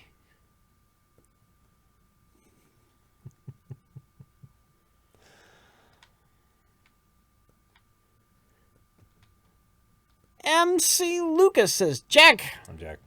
I love Horizon. Amazing experience. But do you think Aloy is a little too perfect? Everyone worships her, and she always knows exactly what to do. I think she needed a heal. Nothing phases her.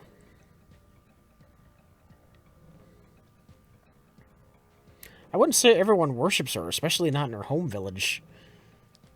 Quite the opposite. But once she leaves the village, everyone does like her. Not everyone likes her right away. A lot of times, people only like her after she has completed the task, which, of course, you as the player want to complete the task.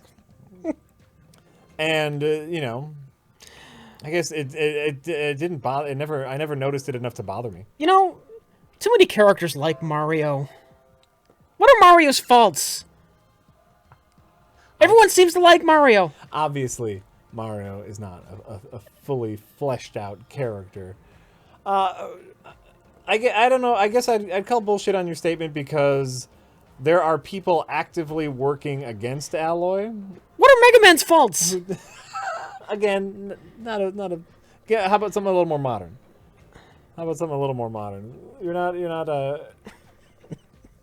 You're not comparing apples to apples there. I just don't think being a Mary Sue is necessarily a deal breaker. Like, I will agree that Rey is a Mary Sue. No. In The Force Awakens. I don't know that it's a big deal. And the more after we had our Star Wars discussion, and after the word Mary Sue was thrown around so much, I did some looking into it. And it's like, I don't even think she's a Mary Sue. She's just a character people like, the same as they like Luke. She was exactly the same as Luke Skywalker in A New Hope. Mm-hmm. People seem to like her. She got shit done inexplicably, possibly because of the Force. And that's it. Like, it just doesn't matter. Aloy is the main character of the story who you are playing as. You want people to like you, generally. Doom Marine, huge Mary Sue. Doom Marine's definitely a Mary Sue. Everything he does, he's good at He it. seems to be the best at everything. He'll just pick up a weapon and know how to shoot it right away. Right? Right? No, like... So I'm not convinced being a Mary Sue is necessarily bad. Obviously, you can do it horribly. Sure. If you're writing bad Star Trek fan fiction. It all depends on context. And it's obviously just supposed to be you. Right. Yeah, then that's terrible. You know who's the worst Mary Sue? The fat guy from Alligator. What was that one called? What was the Christmas or crocodile alligator? Replicator. Oh God. The fat guy from Replicator is the worst Mary Sue because he obviously wrote himself in that role where all the hot women were attracted to him and he was the best scientist. Yeah. He's the worst Mary Sue. As far as Aloy is concerned, though, it's like not everyone loves her immediately. Those who do love her, there's an important story reason for that. And why she's the best at everything is because you're the player and you want to win all the objectives. So, of course, she's the best at everything. Why does Mega Man shoot all the robots? Just picks up a lightsaber and knows how to fight the baddies right away. Luke does the same fucking thing. Luke got 2.5 minutes of training on a Millennium Falcon with the lightsaber. Like, I didn't see Yoda training Luke in very many lightsaber duels. No, he just seemed to run him around. He made him lift some rocks and run around. Yeah. He did some, mental stuff. Yeah. But Luke never had any fencing training.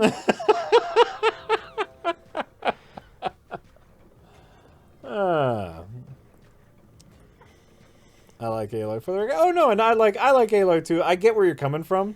I just don't think it's anything to be concerned about, you know. He got his ass kicked in Empire. Not in Jedi. Was he in a series of lightsaber duels after Empire? Well, presumably he was, but you just didn't see him. Luke really never had hardly any formal fucking training. Right. Luke never won a duel. That is true. He kicked Vader's ass in Jedi. He fucking kicked Vader's ass. Now I have to remember the end of Jedi. He cut his fucking arm off. He had the fucking lightsaber to his throat when he got a hold of himself and turned it off. Oh, is that true? Yeah. Oh man, it's been a while since I've seen it. Listen, it's been a while.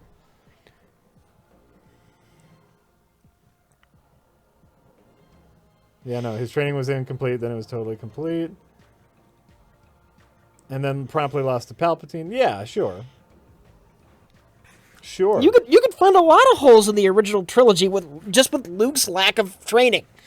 Oh, but I didn't say that. I was reading that from the chat that Yeah. Luke lost a duel. That wasn't me saying that. I'm reading the chat. And someone in the chat said he never lost a duel. Settle down, everybody. I know I say a lot of dumb shit. No, Rich, no how. No. No how.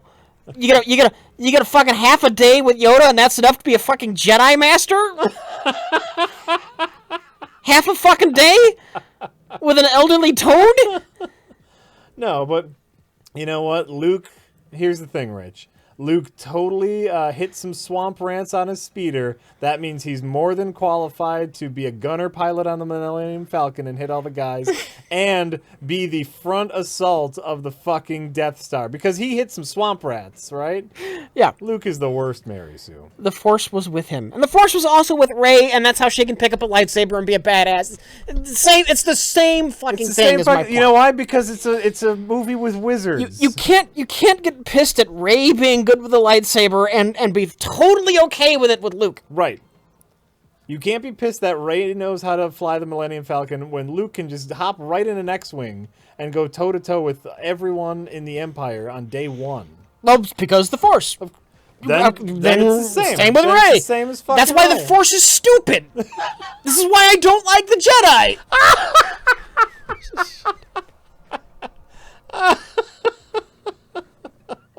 The Star Wars isn't stupid, but you can't expect Star Wars to apply itself to like any sort of logic because there is magic involved. Anytime magic is involved, the rules get thrown out. You know, being a young child and playing Star Wars with my little brother, Yeah. I was always nice enough to let him be Luke, and I got to be Han Solo. Sure. That's how I feel about the Jedi. Yeah. Yeah. Oh, man. You guys are crazy. So, Rich. Yeah. Have you thought about what you want to do? For which, after this? Yeah. Do you want to do Magica or do you want to do snakes? They mentioned snakes. Let's take a look at snakes. Okay, we'll take. You know what? Why don't you turn your Switch into handheld mode and start downloading snakes? Because that's something we can do Here, while we continue to. You catch up on the fucking tips. While we then. continue to talk about Star Wars and all the important stuff.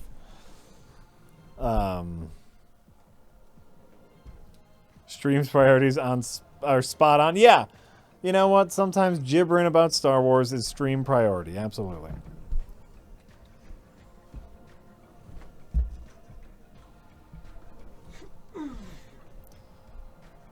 Tiberius Kirk says Rey has no scenes where anyone tells her what a lightsaber is or what a lightsaber does, except for that one scene where she learns what a lightsaber does after she touches the lightsaber, and then the lady with the small eyes tells her what a lightsaber is and what a lightsaber does. You have to assume that those flashbacks into other people using lightsabers, like maybe there's a little bit more to them. Maybe she can figure it out. I think people know what lightsabers are in the Star Wars universe. It might be a bit more severe with Rey, but I mean, you can't not see that they did the same thing with Luke, where he was an instant fucking Jedi. He had one training session with Yoda. That's what he had. He had one fucking training session with Yoda. And not just with Luke. Any story or any movie that has the hero go along the hero's journey, like, you're gonna get that. If you're lucky, you get a training montage. He doesn't see Yoda again until Jedi, and there's no more training that happens. Yoda just dies and says, your training's done because I'm dying. Hey, you know what? We had one piano lesson together. Yep. You're a grandmaster.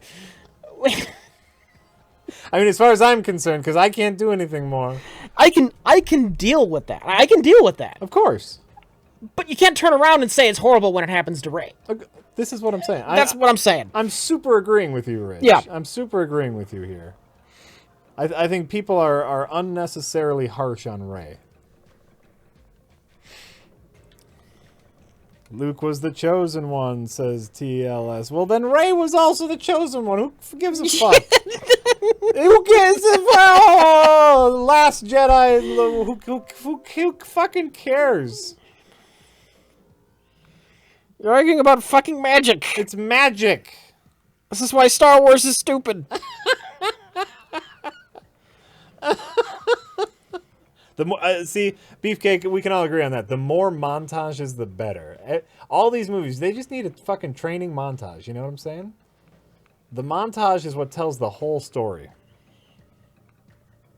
Gotta be fucking internet settings here somewhere, right? And that's true, Sharkspear. Like a lot of people like diss Rey for knowing how to fight with a lightsaber, but there is a scene right in the beginning of the movie where Rey holds her own against two thugs without a lightsaber. Yeah. And she's had to learn to fend for herself or something. For her whole life. She's right? probably been in more fights than Luke was in. Of course, Luke almost got his ass handed to him by a drunk at the cantina. Right? And so it's like, oh, like here's a sword. I know what a sword is. I can fight with this. It all makes sense in the magic universe.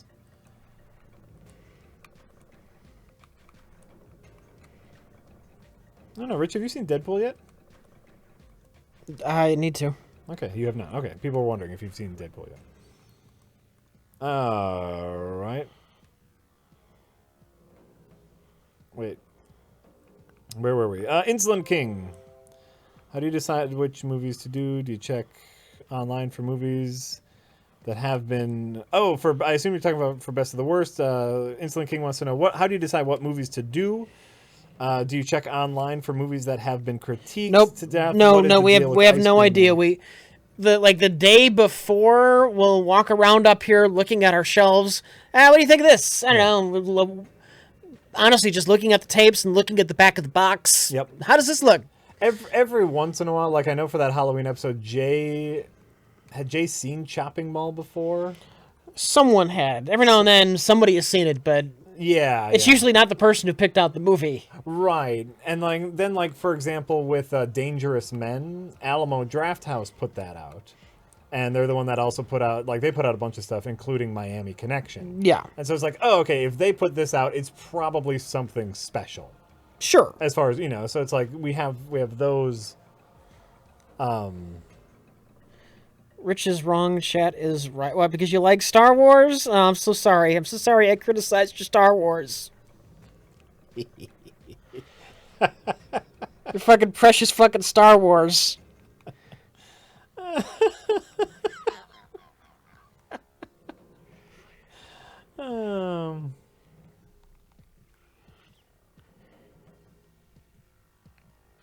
Is Ray's plot armor made of plastisteel or durasteel? I don't understand what that means. I sure wish I'd been given a title card to explain how long had passed during the Yoda training session. Said nobody. Right. No, listen. Wait, what was that? What was that again? I sure wish there was a title card. I think it was a joke. Someone was commenting on how long Luke trained with Yoda, where maybe it's unknown how long. No, that always bothered the fuck out of me because Han Solo was not on. I never got the sense that they were on Bespin for that long before they got captured. There's nothing that indicates a lot of time has passed. Han Solo doesn't have some thick fucking beard going on. That's true. No, they were on Bespin for what do you think? Like a day, 2 days? Yeah. Yeah. So Luke got 2 days worth of a week tops. Well, but maybe Bespin was a closer planet, so Luke got there first. They didn't have a light drive. They didn't have hyperspace. It had to have probably been in the same solar system. But then again, I'm sure they didn't give a shit about science. Right. So well, let's give Luke a head start. Actually, wait. In the movie, who shows up where first? Does Luke show up on Dagobah first, or do they show up on Cloud City first? I don't know. It might not be clear. Wait, no. Luke probably got to Dagobah because they're fucking around with the asteroid belt. I'm saying in the movie, yeah.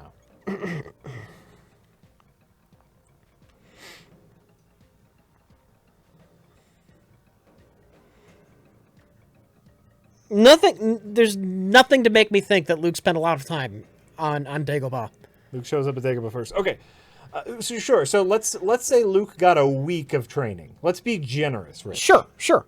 Luke got. I think a week is generous. Let's say Luke got 7 full days of training, in which we see him running, floating shit with his mind, failing at a test, failing at floating shit in his mind, and leaving. Yeah. After Yoda told him not to leave. That's his training. That's his training. Iron Fist Jack, it's like this. It's it's not great. It has some actually shockingly absurd technical flaws to it. It's kind of boring at first. The action's okay. And it's if you've watched all the other Marvel stuff, watch it too, and it'll be fine. This is a business transaction. God damn it! I'm not using my own card. What? Yeah, that's fair. You know what, Rich? That's totally fair. Luke went back to Dagobah after Empire. Now, when do they say that? When is that even implied? He shows up in Jedi, and it seems like it's been ages since he's seen Yoda in Jedi. Oh yeah, that's never implied. You're just too fucking in love with Star Wars to acknowledge that this is now it's not a deal breaker. I still like the original trilogy, but oh sure, it's fine movies. Luke's an instant Jedi. Very little training. Yeah. And the hero of the day, and everyone loves him. Yeah. Because he was able to take out the Death Star without the fancy machinery. Get over it. You know something weird about Iron Fist? there's a sequence in Iron Fist in one of the later episodes that takes place in the rain. Okay. Yeah. And this is like filmmaking 101. You can see the big gloopy drips dripping down from whatever is protecting the camera from the rain. Oh. Like right in front of the lens, there are these big gloopy drips, and the rest of the rain looks like normal rain. Shocking amounts of weird technical flaws is all I'm saying. Just weird technical flaws. All right. Instant Jedi, that's why he's a Jedi in the third film. Yeah, he's a Jedi in the third film with almost no training. I guess he practiced on his own really hard.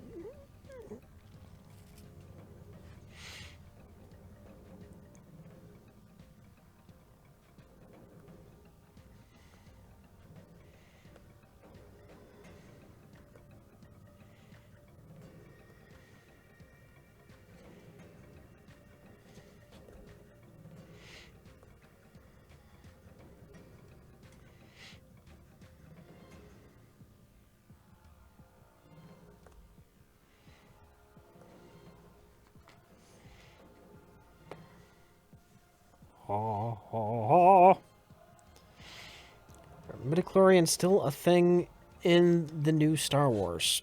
Yes, because the prequels are still canon. Do you know who's making an appearance in the new one? In The Last Jedi? Yep. Okay.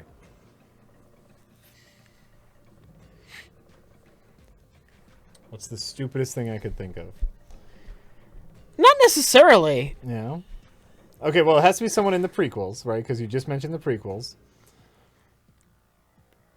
I'm going to go out on a limb and say not Jar Jar because that would be stupid. Right. Is it that guy from the diner? No. Okay. Christian Haydenson. Oh. Force Ghost Vader is going to show up.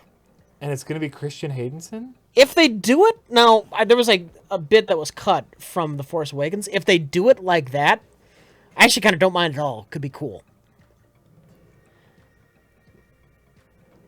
I don't know if you knew what they were going to do. I don't. I know. I know nothing. I don't know how you know stuff. Mute the stream for about 30 seconds. Mute the stream for 30 seconds. 3, 2, 1. Supposedly they were going to do like a Force Ghost, and they were going to like have like half his face be like the Darth Vader mask. It was like going to be like creepy looking. Oh. So it wasn't going to be like the end of Jedi Force Ghost. Yeah. Anakin Skywalker was going to be like tortured, bitter Force Ghost Darth Vader, Anakin Skywalker. Ooh, okay. Kind of haunted Force Ghost. Neat. Okay, no more spoilers. Good. No Come more back. spoilers. Interesting. Yeah. Where were we on? Oh, yeah. Poor Hayden Christensen. He might have had a career. He might have. He did fine. He did fine. I'm sure he got money for those movies. Yeah, but he might have had a career. I'm not gonna lose any sleep over Christian Haydenson and his Star Wars money. Oh, I'm sure he's fine, but like I said, just one of those. We're downloading Snake Pass at the moment, so we're just gonna gibber about bullshit while we download Snake Pass. So prequels are still canon. Yes. If we know any, the only mention of prequels in The Force Awakens is the commander saying maybe we should have gone with a clone army instead of your First Order. So the clone army is still canon. That's the only thing we have connecting it all, right? It's still gonna be canon. The films are. It's gonna be the films. I'm just saying. Or that's another headache they got to deal with. They just let's. If they happen, we're not gonna mention them that often. Let sleeping dogs lie. Yeah, agreed. Then are you going to remake the prequels? Or is there going to be a new 1, 2, and 3? Yeah, and God. They're like, don't give them any ideas because they will. They will do that if they think it's a good idea.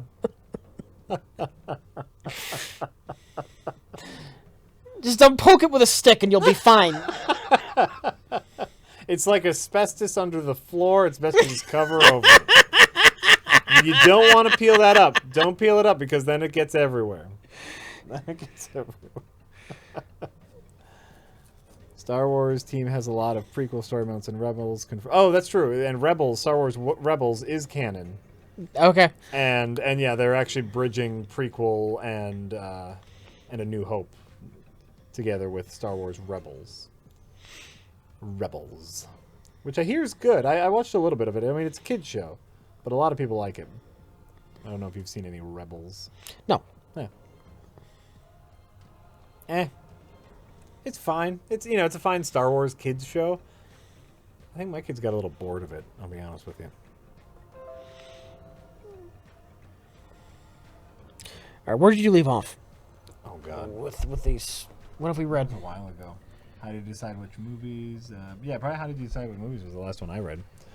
Okay. Just this guy, what was going through your heads during the Silent Bits Mass Effect Andromeda review? Just seething hatred. Yeah, and I was just resentment that I even had to do the fucking video to shut people up about Mass Effect Andromeda. I was trying not to laugh, and every once in a while, like a flick of DVD would fly past me.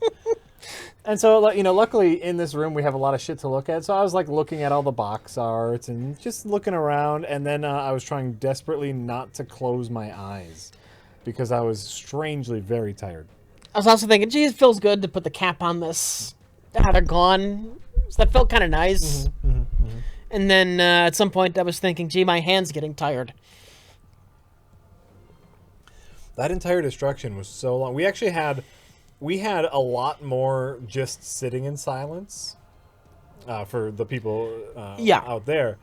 We had, I want to say, 10 full minutes of just sitting in silence, and then Rich grabbed the tools and started destroying everything.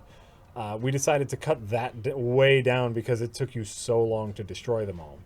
Well, we didn't know how long it was actually going to take. Right. So... Right, so I cut moved much faster once I went to the tin snips, but I started with the other. I was trying to make it take a while because I didn't know how fast it was going to go. Once I really we this has gone on. I switched to the tin snips. Sure, much faster. But yeah, so that's why there's only like 2 minutes of real silence until he starts the destruction. But oh man, I was so sleepy. And then you're just sitting in a quiet room with this like repetitive noise happening, like this snip, snip, and I was just it was hypnotizing me, Rich. I was falling asleep. Tired and Sad says, with Letterman retired, do you have any favorite late night talk show host? Oh, Colbert is great. I'm guessing that Rich is a diehard fan of Jimmy Fallon's hard-hitting segments of celebrity charades. Jimmy Fallon. Can't he fucking choke to death? You just don't want him to do the show anymore. He doesn't need to choke to death. Well, if he chokes to death, he's definitely not going to do the show. No, I don't. I probably wouldn't be watching anyway. Okay. What's his face on ABC? Kimmel. Kimmel. He's fun. Yes. But I don't really. I like him on the Man Show, but I just don't watch late night talk shows regularly. You liked him in the Man Show? Yeah. With Adam Carolla? Yeah, that was some fun stuff. Okay. I like the Man Show. All right. No, that's. I heard it here first. Why is this shocking? I've never. It was a funny show. I have never heard anyone talk about the Man Show since it has stopped airing. Did you ever hear the bit they did with End Women's Suffrage now? Yeah. They did a similar one with ban dihydrogen Yep. Yeah. They had some funny bits. Colbert is great. I haven't watched the show since he's been host of late night. Yeah, oh, he's great. He has a fantastic monologue. His interview skills aren't the greatest, but who watches past the monologue anyway? He's got a great monologue. Okay. And Conan. Oh, sure. I was like Conan O'Brien.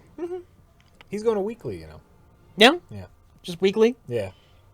They probably don't get that many ratings on TBS. TBS. Yeah. They're all of them though, like that. The Late Show with Seth Meyers, John Oliver, Colbert. They're all killing it on YouTube next day. Yeah. They all upload full episodes to YouTube next day, and they're killing it.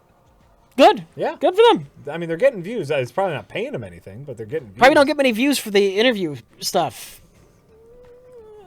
That'd be my guess. Conan does great. He instead of like he'll upload the full interview, but then they'll also upload like here's a minute and 30 seconds of one funny thing that happened during the interview. Yeah. I'll watch those. I'll almost never watch a full interview. But he's only doing it weekly now. I don't know if it's happening Low now, ratings or just he doesn't give a fuck? Probably a little bit of both. Yeah.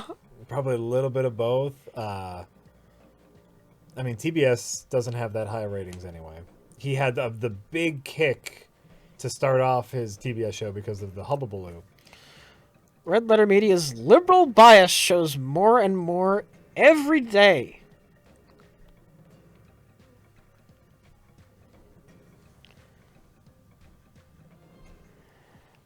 I don't know if people realize that just there's all sorts of different opinions within Red Letter Media, and you know what? We're friends. Right. And it doesn't drive wedges between us. Right. We can all get along, and we can believe different things politically. We very rarely talk about politics here. Yeah. We normally talk about movies. What you're probably seeing is me being incredibly liberal because I am. And, you know, I am one tiny part of Red Letter Media. So if you're saying Jack's liberal bias is showing more every day, then sure, that would make perfect sense. But I just, you know, how about you get a little more specific? Rich seems a little red-pilled. I don't like to say I subscribe to a side. Ask me how I feel about an issue. Sure. And I might tell you how I feel about an issue. I think that's fair. But I think treating politics like a sports team, and I'm on this side, and I agree with everything this side says, is just idiotic. I think we can all agree with that, Rich. Yeah. Yeah. I think we can all agree with that. But you know what I've recently rewatched? Well, Is Conan O'Brien's Can't Stop. yeah. That little documentary about him going on the legally prohibited from television tour. Did you ever see that? No. Great documentary. Yeah.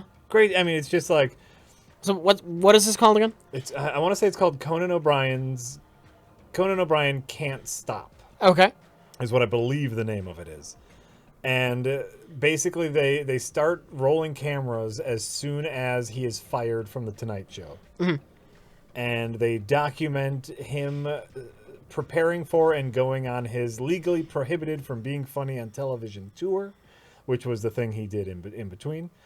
And it is an amazing little documentary just about Conan O'Brien and his work ethic and the way that they write and his team and what was going through his head during this crazy time in his life, right? And it's actually really funny because they have a bit about TBS giving them an offer, and him and his entire writing staff were just like, I mean, but we're not going to go to TBS, right? Come on, we're not going to. Let's see where else we got. Not TBS, but I don't want to get too far into it, but I think the person who made the liberal bias contest is just noticing jokes we've made at Trump's expense. Like I don't know if you remember this, but during which review was it? The Gears of War review? I referenced Hillary killing herself in a video game. oh yeah, The end of Vanquish. Yeah, you made a little Hillary joke. Yeah. You're just not noticing. I only care about what's funny when it comes to political jokes. I only care about what's funny. I don't care about what side I'm ribbing.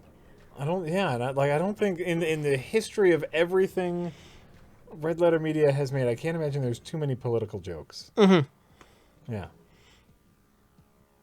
Okay, moving on. Hey. As fast as we can. Let's do it. Let's do it. Jack Lamont says, Jack Lamont. "Keep up the great work, gentlemen. What about your liberal No. Do you think J.J. Abrams will be able to do something original in the upcoming Star Wars movies? Where would you take the story?" J.J. Abrams is not involved with the upcoming Star Wars movies. Is he not? I don't think he is. He left after Force Awakens, which is troubling to me. That is very troubling. I mean, he wants to do different shit. The fucking huge Star Wars geek I wanted to do different things. Oh yeah, I'm sure that's what happened. I'm sure it wasn't some kind of difference of opinion on where the story should go. That could be. You have to set the dock up as a plug into the caption. I do that. There is a question of whether or not this game will download in time. Is what I want to let you know. He's assisting? Officially, how is he assisting? Because I didn't know he was involved at all. Well, he probably still has a producer credit, I would assume. I would assume he has a producer credit. Here's the thing about Abrams and Star Wars. The Force Awakens is a very J.J. Abrams film. Mm-hmm. He took that franchise and made it his own thing. A lot of like the fast talk and quips. The style is very Abrams, even though thankfully there were no lens flares. The action scenes were very J.J. Abrams. Like he put his mark on the Star Wars franchise already. Yeah. And hopefully some of that visual style, which I think his visual style lent really well to the Star Wars universe. Yeah. Because it made it fun, it made it fresh, it made it fast. And I really liked that. But who knows? Who's directing the next one? Chat. I don't even remember. Chat, who's directing the next one? Someone IMDb it for me. His lens flares did not bother me. Especially in Trek, when everything is supposed to be shiny and new and the wonderful bright future, the lens flares totally worked. I don't understand. There were so many. There were so many of them. It was great. I loved many of them. It was great. I loved it visually. I officially have no problem with the Star Trek lens flares at all. Oh. At all. They were great. Gah. How's the download going? On Snakes McSnakin? Not even close? Next time we just play Magica now? If it's got a while to go? It's got a while. Let's just play Magica. Okay. I'm okay with that. You know what? We're going to play Magica. We're going to take a little break first.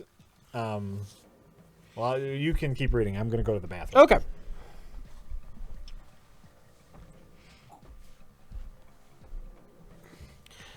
Gobbledygook says, Jesus H. Skywalker folks. In space, no one can hear you nerd rage. Jack, your mouth moves, the air shakes, sound travels. Don't defend it all. Thank you, too, for teaching us that Luke whoops his pop. Or whoops, I guess. Death John says, Jack. I'll you know what? I'll read this when he gets back. I'll read that when he gets back, because it's for Jack. Humberto Cabbage Patch says, hey guys, I had to step away from the stream for a few minutes because a fucking bat got into my apartment. All my windows are closed, and we haven't opened the door lately. Very odd. I can get in through, like, ventilation ducts and shit. Birds can. We had a bird in the boiler room of the studio, and it must have gotten in through a vent. There's, like, no other way it could have gotten in there. It's not a very exciting story, because the bird was dead by the time we found it.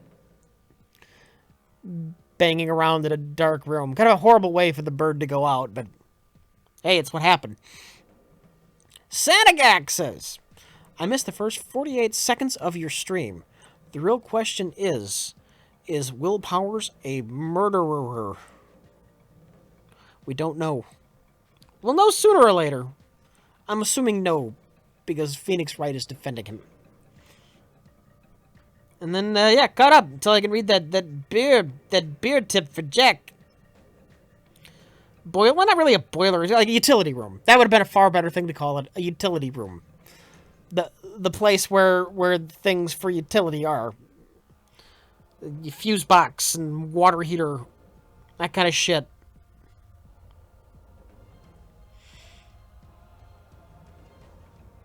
RLM showing their anti-bird bias. That is true.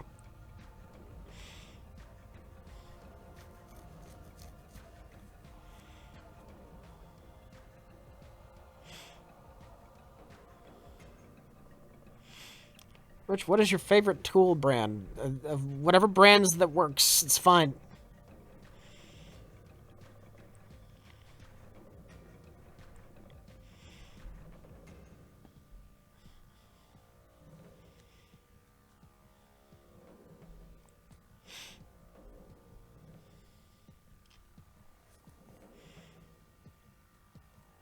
So we're just waiting. Anonymous says, oldie, oldie, oldie, oldie, oldie, oldie, oldie, oldie, oldie, and he goes on and he goes on, oldie, oldie, oldie, oldie, oldie, oldie, oldie, oldie, oldie, oldie, oldie, oldie, oldie, oldie, oldie.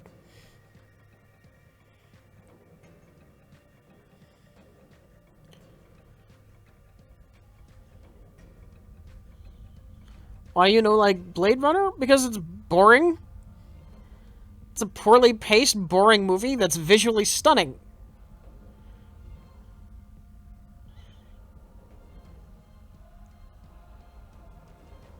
Have I seen the NX-01 Refit Enterprise? No, I have not.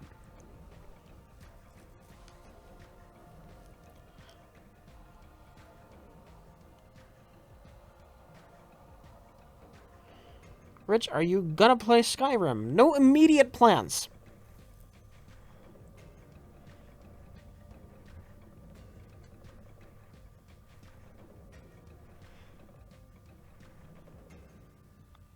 Blade Runner's great. Blade Runner, Blade Runner, Blade Runner.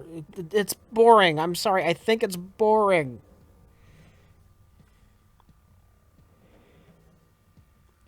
Excellent subject matter. Excellent visuals.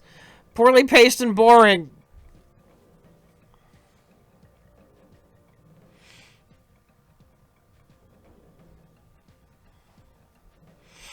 It's fun for one scene when Rutger Hauer gives his speech about Tears in the Rain.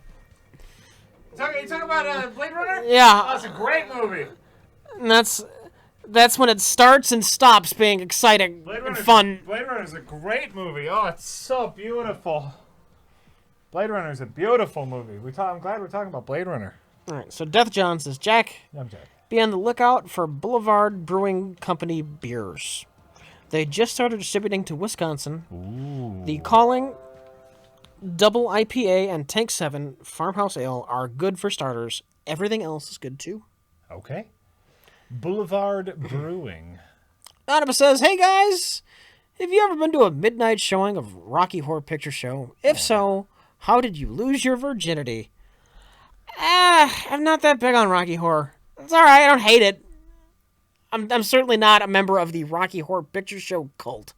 Cult? Yeah, it's a fucking cult. Sometimes, yeah. Back in my high school days, I went to a bunch of midnight showings of Rocky Horror. And I want to say there was a spanking machine on my first night. It's a fucking cult. And so you would have to crawl all of the actors who were performing, because at the Oriental Theater they used to do live performances along with the movie, which was neat. It was neat to go to, and so then all the actors would line the aisles, and you'd have to crawl through all their legs, and you'd go through the spanking machine. Yeah. That was my first time, but hey, I've been to a few Rocky Horror shows, and it's fun. It's just good old fun. Just good old fun. You sing the Time Warp song, and you see Tim Curry looking, Tim Curry, is that the actor who discovered X-rays and died of cancer? Tim Curry. Yeah. Tim Curry. Sorry. I didn't know where you were going with that first. I was like, Tim Curry, Madam Tim Curry, right? Tim Curry. You get to see Tim Curry looking unreasonably attractive. You just don't know where that comes from.